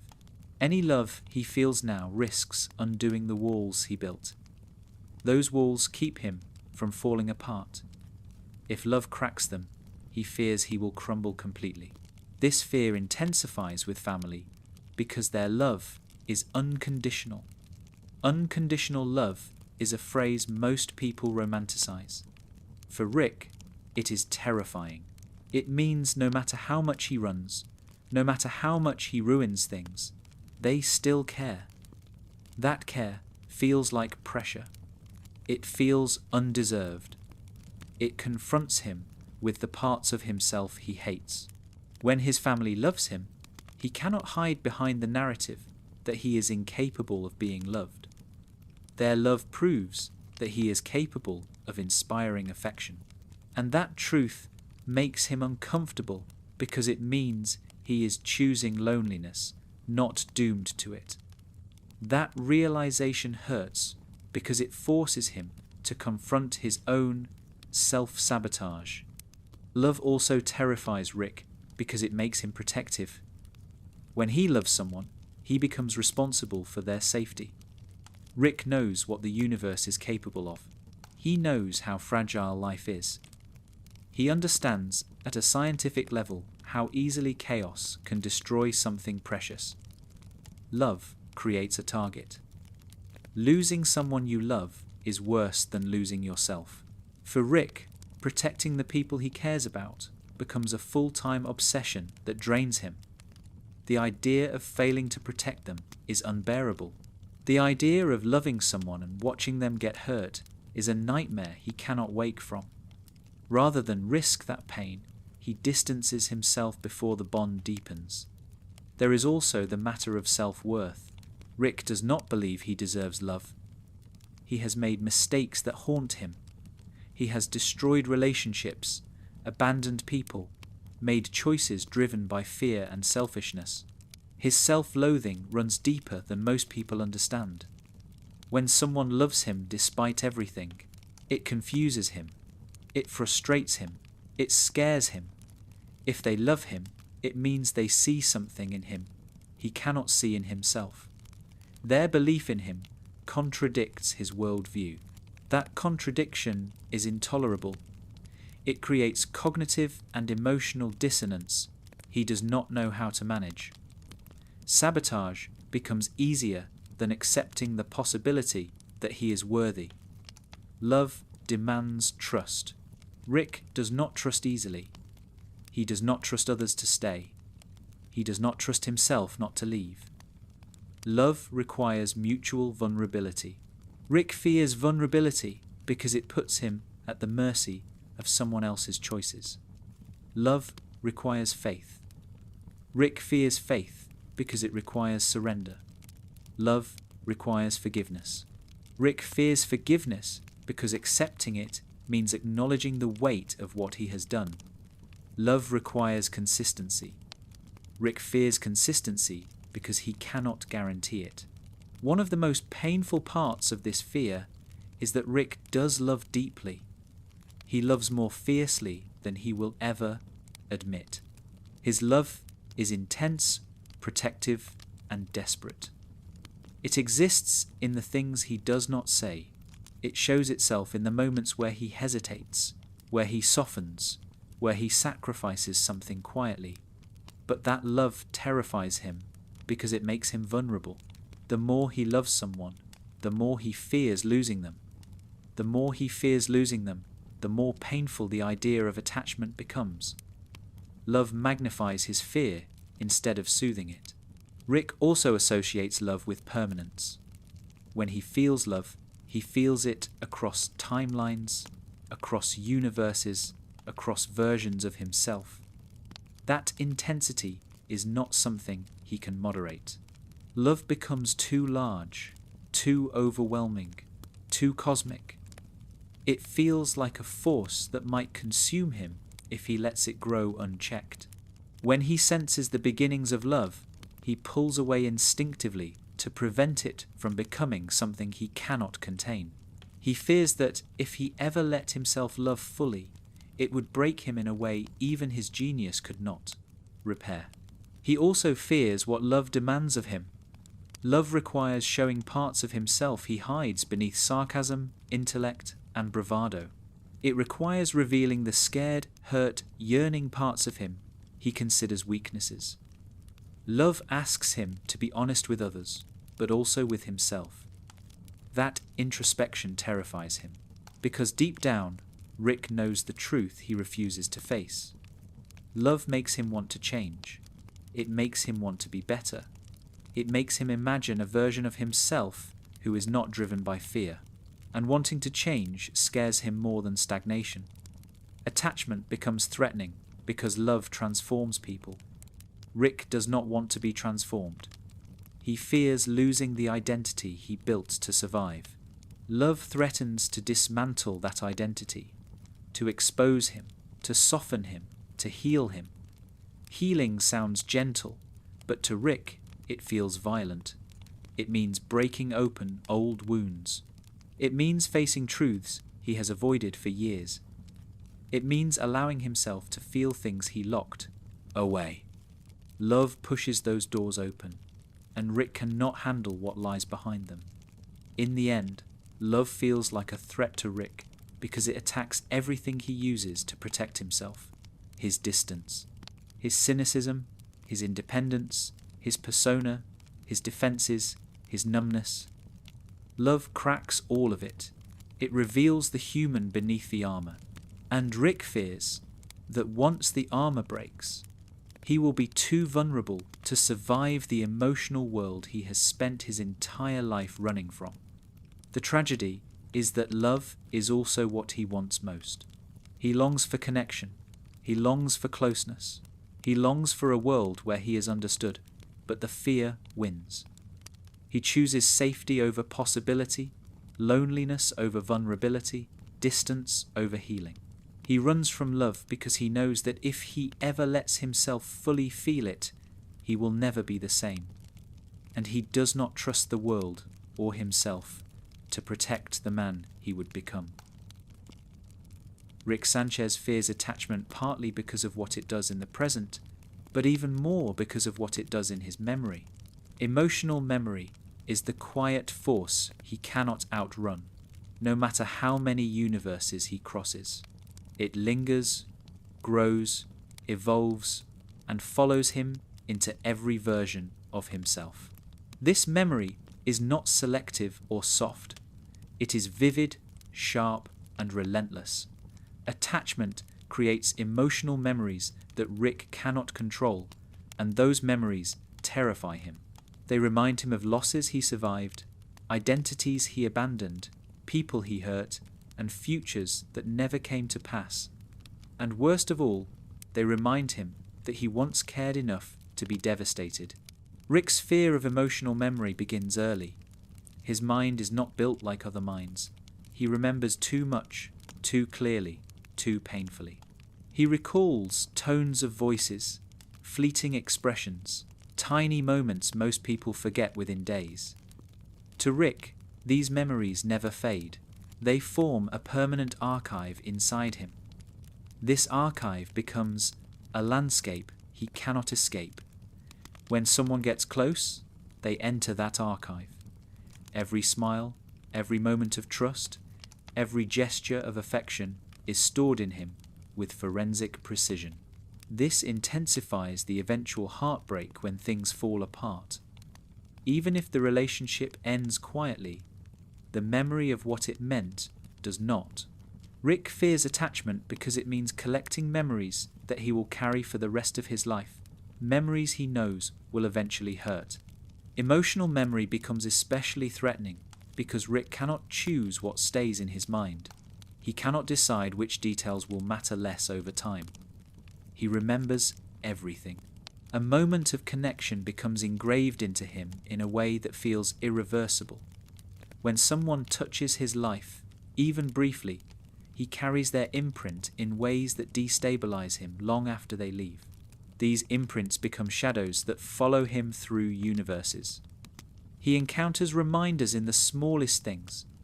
The way someone laughs, a phrase he heard before, a habit he recognizes from someone he cared about in another timeline.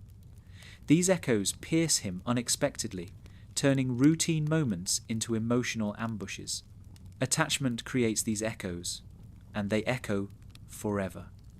Rick also fears emotional memory because it reveals how much he has pretended not to feel. He convinces himself that nothing matters, yet his memories betray him. They show him that he cared deeply. They remind him that he was affected, even when he acted indifferent. These memories unravel the story he tells himself about who he is. They contradict the persona he relies on to survive. Each memory becomes a piece of evidence against the narrative of detachment he uses as a shield.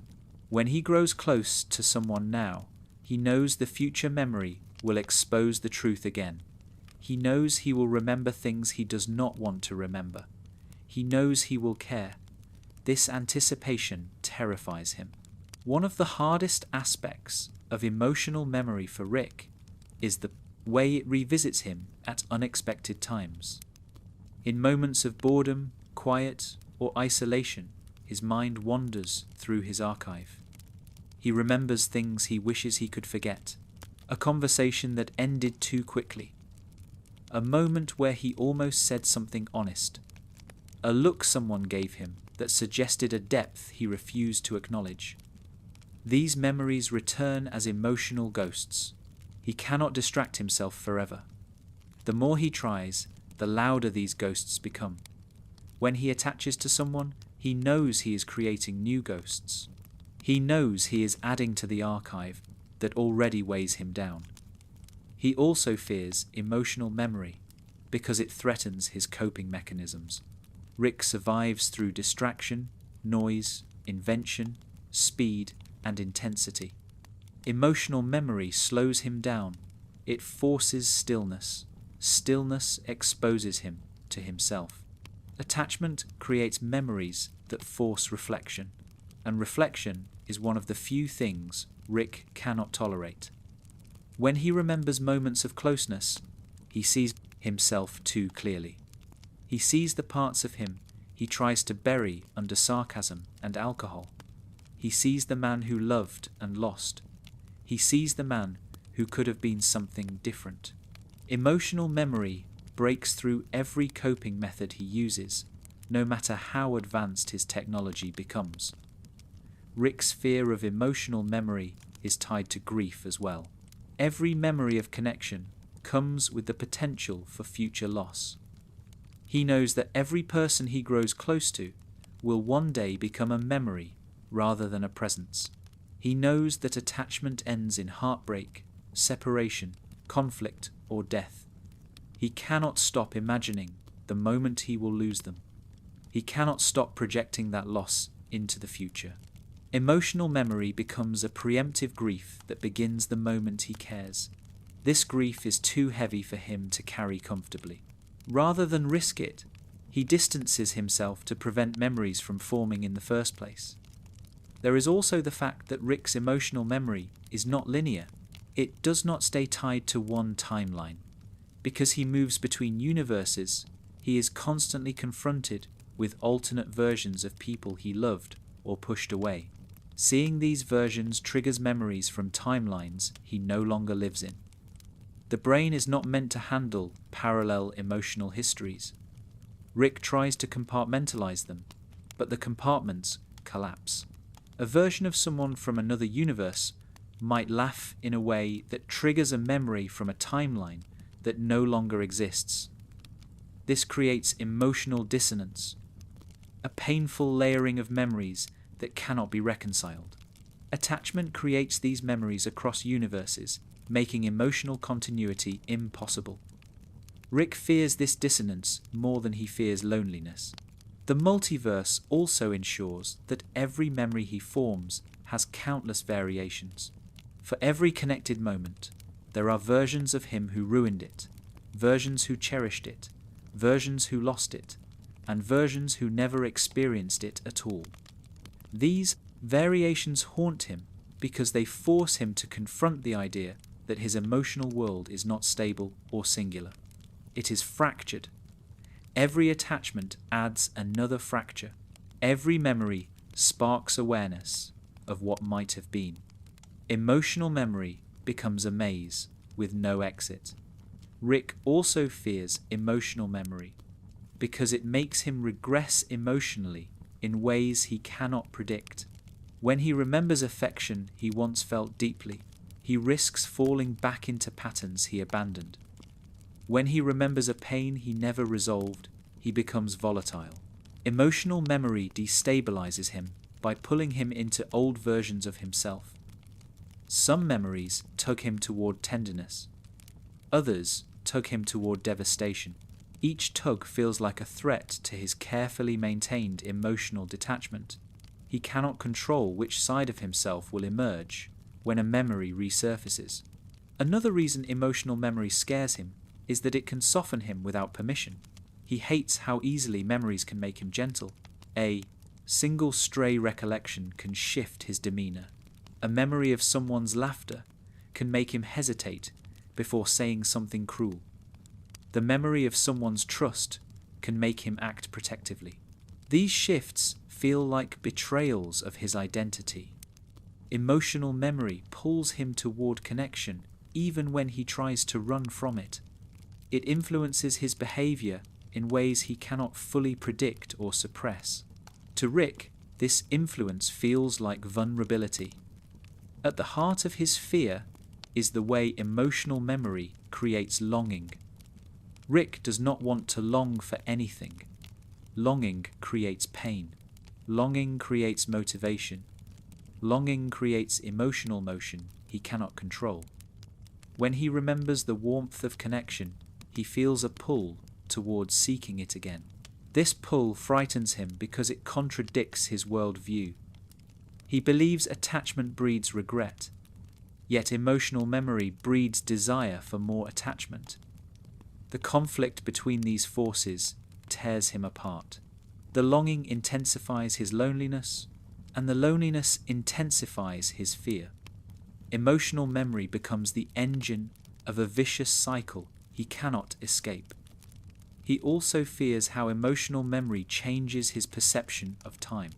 When he remembers someone he cared about, he feels the distance between who he was then and who he is now. That distance hurts. It reveals the years he wasted, the opportunities he avoided, the relationships he damaged.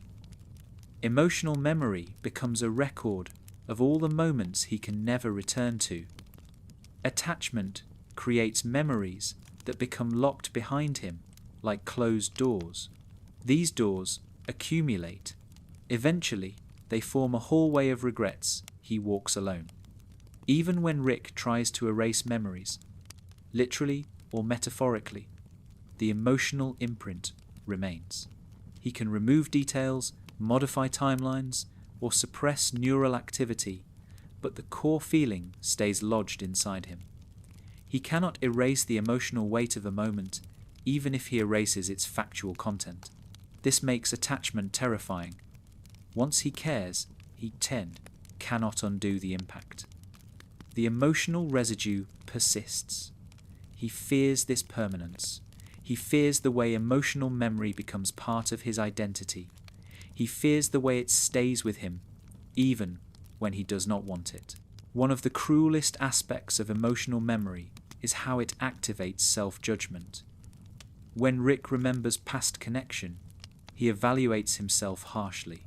He replays his mistakes, his selfish decisions, his avoidance, his cruelty. Each memory becomes an indictment. He sees all the ways he could have been better. He sees the versions of himself he failed to become. Emotional memory becomes a mirror that reflects every flaw he fears others will discover. When he grows close to someone now, he knows future memories will eventually become reminders of his shortcomings. He fears creating memories that will haunt him later. Yet, despite the fear, Rick clings to some emotional memories. He hides them behind sarcasm and indifference, but he keeps them, because they prove he was once capable of connection. They prove he is still capable of it. They remind him that beneath the armor is a person who feels deeply. He treasures these memories, even when they hurt him. And this contradiction is part of what terrifies him. Attachment creates memories that are both cherished and painful. The duality of that emotional weight is more than he believes he can survive. Rick fears attachment because emotional memory endures longer than people do. It shapes him even when he tries to ignore it. It holds him accountable. It softens him. It tortures him. It guides him. It haunts him. It reminds him that he is not as numb as he pretends to be. It reveals the truth he cannot escape. He feels everything more deeply than he wants to admit, and once someone becomes a memory, they never leave him. Attachment creates ghosts. Emotional memory keeps them alive forever. Rick Sanchez fears attachment because it threatens the only thing he truly trusts, his freedom.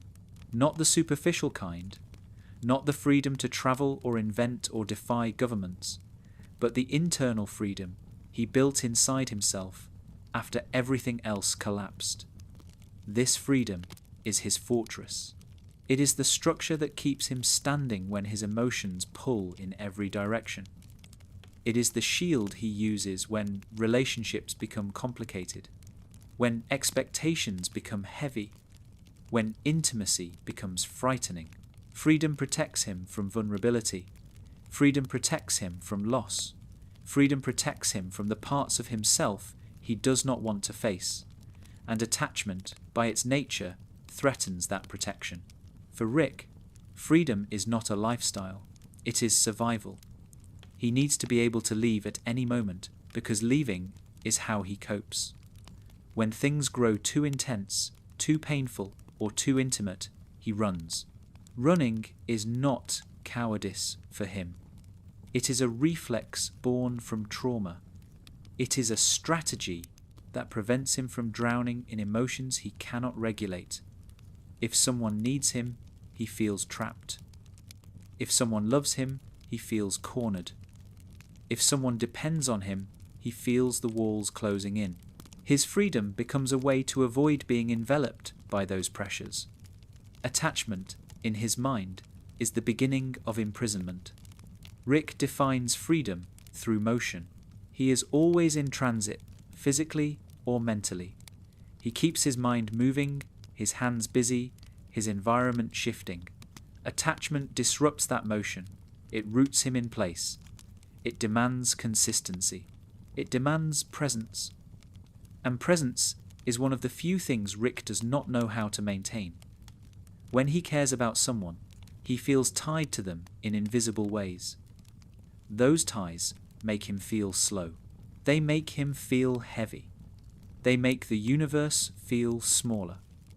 Rick fears that if he allows attachment to grow, he will lose the ability to move freely through the cosmos and his own emotions. Rick also associates freedom with identity.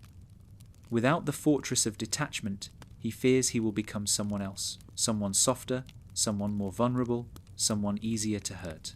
He believes that if he lets himself be emotionally anchored, he will lose the version of himself he built to survive.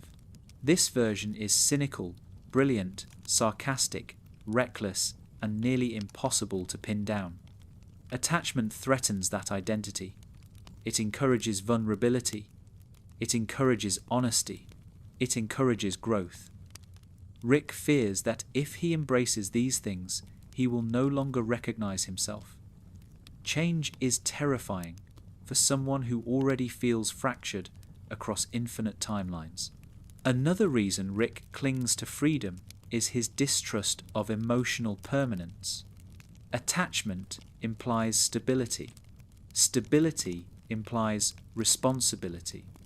Responsibility implies continuity. Rick cannot promise continuity. He does not trust himself to stay. He does not trust others to remain. For him, freedom means never making promises he will eventually break. He would rather have no attachment than a bond he cannot sustain. The fortress of freedom may be lonely, but it never collapses on him. Freedom also protects Rick from self-betrayal. When he is alone, he does not have to hide parts of himself. He does not have to perform emotional roles. He does not have to lie about what he feels. Attachment requires emotional performance in ways Rick finds unbearable. It asks him to be gentle when he feels angry or numb. It asks him to be patient when he feels impatient. It asks him to be honest when he feels terrified. He fears attachment because it demands a version of himself he is not capable of presenting consistently. Freedom means being able to retreat into whatever version of himself feels safest in that moment. The fortress of freedom also shields him from grief. If he attaches to someone, he risks losing them. Rick has lost more people than he will ever admit. Some through tragedy, some through time, some through his own mistakes. Each loss left a scar. Each scar reinforced the idea that freedom prevents suffering. If he keeps everyone at a distance, he cannot lose them. If he cannot lose them, he cannot grieve them. Freedom protects him from the worst pain he has ever known, the pain of loving someone so deeply that their absence feels like a wound that never heals. Attachment opens him to that wound again. Rick also fears the obligation inherent in attachment. When someone cares about him, they expect him to care back. He does, but not in ways he can express consistently. He cares intensely in moments that strike him emotionally, then withdraws unconsciously when the moment passes. This inconsistency hurts people. It creates confusion. It leads to conflict. He fears the emotional consequences of disappointing the people he grows close to. Freedom allows him to avoid these consequences by avoiding the responsibility of emotional continuity. He escapes before he can fail. Freedom becomes a way for Rick to protect others from himself. He believes he is too unstable, too unpredictable, too emotionally volatile to be trusted with anyone's heart. If he stays free, he causes less damage. If he avoids attachment, he spares people from the pain of expecting things he cannot give. Freedom is not just self-preservation for him, it is damage control. He keeps people safe by keeping them away. Rick's fear of attachment is also tied to his relationship with control. Freedom gives him control over his emotional environment. Attachment gives control to someone else. Rick cannot handle the vulnerability of surrendering emotional territory. When he attaches to someone, they become a variable in his emotional equation, a variable he cannot regulate. Their mood affects him. Their absence affects him. Their approval affects him. This dependency frightens him. He fears losing control over himself. Freedom eliminates that risk. Rick also associates attachment with predictability. When he attaches to someone, he begins to anticipate their emotional reactions. He begins to worry about their well-being. He becomes invested. This investment narrows his focus. It makes him predictable. Rick despises predictability because it gives others power over him. It makes him emotionally legible. He fears being understood too deeply. Understanding feels like intrusion. Freedom allows him to remain unpredictable, unreadable, uncontained.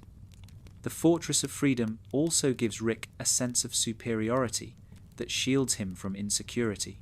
If he is free, he does not have to compare himself to anyone. He does not have to measure up to emotional standards. He does not have to compete with alternate versions of himself. Attachment invites comparison, reflection, and emotional evaluation. These processes disturb him. They expose weaknesses he would rather ignore. Freedom keeps his insecurities quiet. Freedom also prevents transformation. Rick fears transformation because it requires confronting the parts of himself he refuses to acknowledge. Attachment pushes transformation. It pushes healing. It pushes honesty. Rick does not want to heal because healing requires feeling. Healing requires emptiness and reflection and regret. Attachment pushes him toward versions of himself he is afraid to explore. Freedom protects him from that journey. At its core, freedom is Rick's way of staying numb. He numbs himself with motion, distraction, invention, cynicism, and isolation. Attachment threatens that numbness. It forces him to feel things. Love, guilt, fear, hope, vulnerability, responsibility, connection. These feelings overwhelm him. They make him remember things he has worked tirelessly to forget. Freedom keeps him in a state of emotional stasis. Attachment awakens the parts of him he fought to bury. Yet Rick's love of freedom is not pure. It is stained with loneliness. He craves connection, even as he runs from it. He longs for intimacy, even as he pushes it away. He wants someone who understands him, even as he ensures no one ever will. Freedom is both his sanctuary and his prison. It protects him, it isolates him, it sustains him, it drains him. He fears attachment because attachment threatens his freedom. But he fears freedom because freedom comes with solitude. In rare moments of clarity, Rick realizes the tragic truth. His fortress of freedom was built to protect him from pain, but it also prevents joy. It prevents meaning. It prevents the possibility of becoming someone better. He stands at the threshold between connection and freedom constantly, always choosing freedom because it feels safer, even though it feels emptier. Attachment is a risk he cannot take. Freedom is a cage he cannot leave, and he chooses the cage because he knows it well. In the end, Rick fears attachment because it threatens the fragile structure he built inside himself to survive. His freedom is not the absence of restraint. It is the armor he wears against the emotional chaos of the universe and the chaos inside him. Attachment would require removing that armor. He is not ready. He may never be. And until he is, the fortress stands impenetrable, protective, lonely. Rick Sanchez fears attachment because, at its core, attachment means being seen, not superficially, not through reputation or persona, but fully, deeply, clearly. To be attached to someone and to let them attach to you is to allow them access to the softest, most unprotected parts of your identity. It means letting them witness the pain you hide, the insecurities you bury, the tenderness you deny, the desperation you mock, and the hope you pretend not to feel. Being seen is the most intimate experience Rick can imagine, and for him, it is the ultimate danger. This chapter explores that final fear, the one beneath all the others. The fear that someone might see him exactly as he is, and not the version he performs. Rick has mastered the art of camouflage. His arrogance is camouflage. His sarcasm is camouflage. His nihilism, his intellect, his reckless bravado, his constant motion, all of it hides the truth. That he is fragile in ways he cannot admit. That he is longing in ways he cannot control. That he is terrified in ways he cannot articulate. If someone gets close enough, they might see the vulnerability beneath the armor. They might see the fractured human beneath the cosmic genius. Rick does not want anyone to see that version of himself because he built his entire identity on making sure no one ever could again. Being seen means losing control of the narrative. Rick's persona gives him power. It keeps him untouchable, unpredictable, unreadable. But attachment erodes that power. When someone gets close, they start to notice what others miss. The small tremors in his voice when emotions rise. The way he hesitates before telling the truth. The way he looks away when something hurts. The way he softens around the people he loves. These observations terrify him. He hates being emotionally legible. He hates when someone can predict what he will do or how he will feel. Predictability feels like exposure. Exposure feels like danger. Rick fears being seen because it means his defenses have failed. His defenses exist for a reason. They protect him from emotional collapse. They shield him from painful truths about himself. They keep him from being overwhelmed by memories, grief, longing, and hope. If someone sees through those defenses, they might reach the part of him that never recovered from his earliest heartbreaks, the part that never healed, the part that remembers what it felt like to love without fear and lose everything anyway. That part of him is too raw to expose.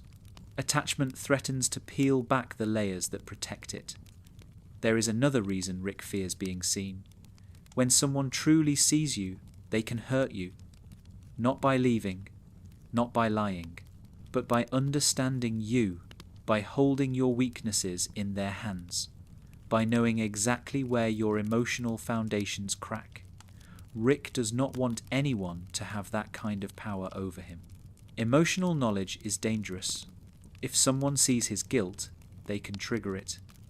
If someone sees his longing, they can manipulate it. If someone sees his regret, they can deepen it. Vulnerability is not metaphorical for Rick. It is a literal risk to his identity, his stability, and his self-control. Being seen also terrifies Rick because it reveals the contradiction inside him. He wants connection. He craves it. He seeks it in quiet, desperate ways he hides behind jokes and inventions. But he also runs from it as soon as it appears. Someone who sees him clearly would recognize this contradiction. They would recognize that his cynicism is a mask, his detachment is a shield, his indifference is a lie. They would see the humanity he denies. And Rick cannot bear the thought of someone knowing he cares, because caring is the foundation of every wound he carries. Caring is the first step toward heartbreak, and he refuses to repeat the cycle consciously. One of the hardest truths Rick hides is his sensitivity. Beneath the intellect, beneath the bravado, beneath the cynicism, Rick feels things intensely, too intensely. He loves with force. He mourns with depth. He yearns with desperation. He remembers with clarity. This intensity is overwhelming. It frightens him. It humiliates him. He built his emotional walls specifically to contain this sensitivity. Being seen threatens to bring it to the surface. The idea of someone witnessing his softness feels like an emotional exposure he cannot survive. Rick also fears being seen because it forces him to acknowledge his contradictions. He is a man who saves the universe one day and destroys it the next. He is a man who claims not to care while quietly sacrificing himself for the people he loves. He is a man who pretends to be incapable of affection while showing it constantly in subtle, unspoken ways. These contradictions make him human in ways he despises. If someone saw these contradictions, they might confront him with them. They might ask him to explain, or worse, to try. Rick does not want to explain himself. He does not want to try. Trying leads to failure. Failure leads to pain. Attachment leads to trying. Rick runs from it all. Another reason being seen terrifies Rick is that it threatens his autonomy. If someone understands him too well, they can anticipate his choices. They can call him out when he lies. They can confront him when he deflects. They can see through his excuses. They can hold him accountable emotionally. Rick does not want accountability. Accountability feels like restriction. It feels like being trapped in a role he cannot maintain. If someone sees who he really is, they might expect him to grow.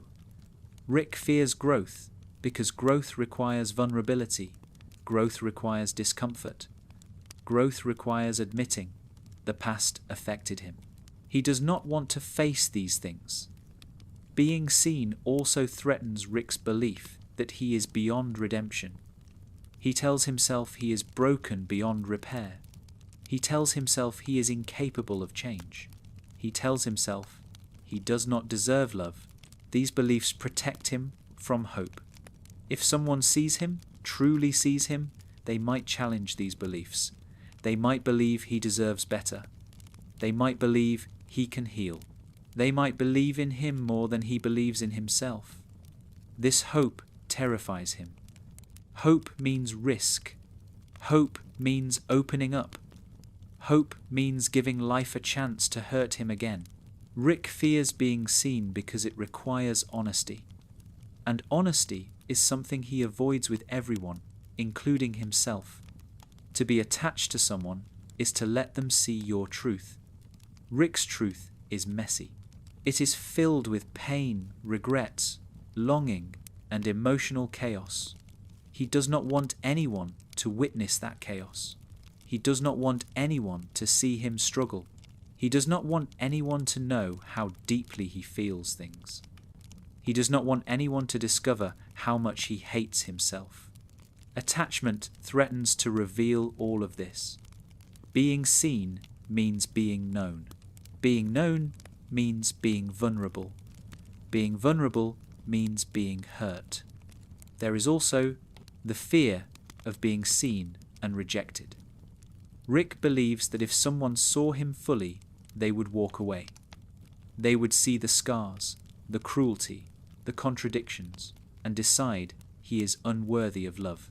He would be proven right about his deepest fear, that he is fundamentally unlovable. To avoid this pain, he avoids being seen. If he rejects vulnerability first, he can pretend he was never vulnerable to begin with. If he keeps people at a distance, he never has to watch the moment they recognize the full truth of him and turn away. Yet, the saddest truth is that Rick wants to be seen. He wants someone to understand him without explanation. He wants someone to recognize the pain behind his jokes, the longing behind his cynicism, the love behind his deflection.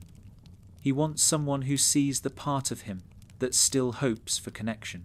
But wanting to be seen and being able to handle being seen are two different things. The fear always wins. The fear of exposure, the fear of vulnerability, the fear of rejection, the fear of becoming someone he no longer recognizes. Rick fears attachment because attachment means intimacy. Intimacy means visibility. Visibility means truth. Truth means vulnerability. Vulnerability means risk. Risk means pain. Pain means collapse. Collapse means losing the fragile identity he built to survive. Being seen is the final fear because it unravels every layer of defense he clings to. It strips him of the persona he uses to shield himself. It exposes the man behind the mask. And Rick is terrified that if someone ever saw him fully, they would see the truth he tries to outrun, that he is still hurting, that he still cares, that he still longs for connection, that he is still afraid, that he is still human. Attachment terrifies him because it threatens to reveal the part of him he hides from everyone, including himself, the part that still wants to be loved.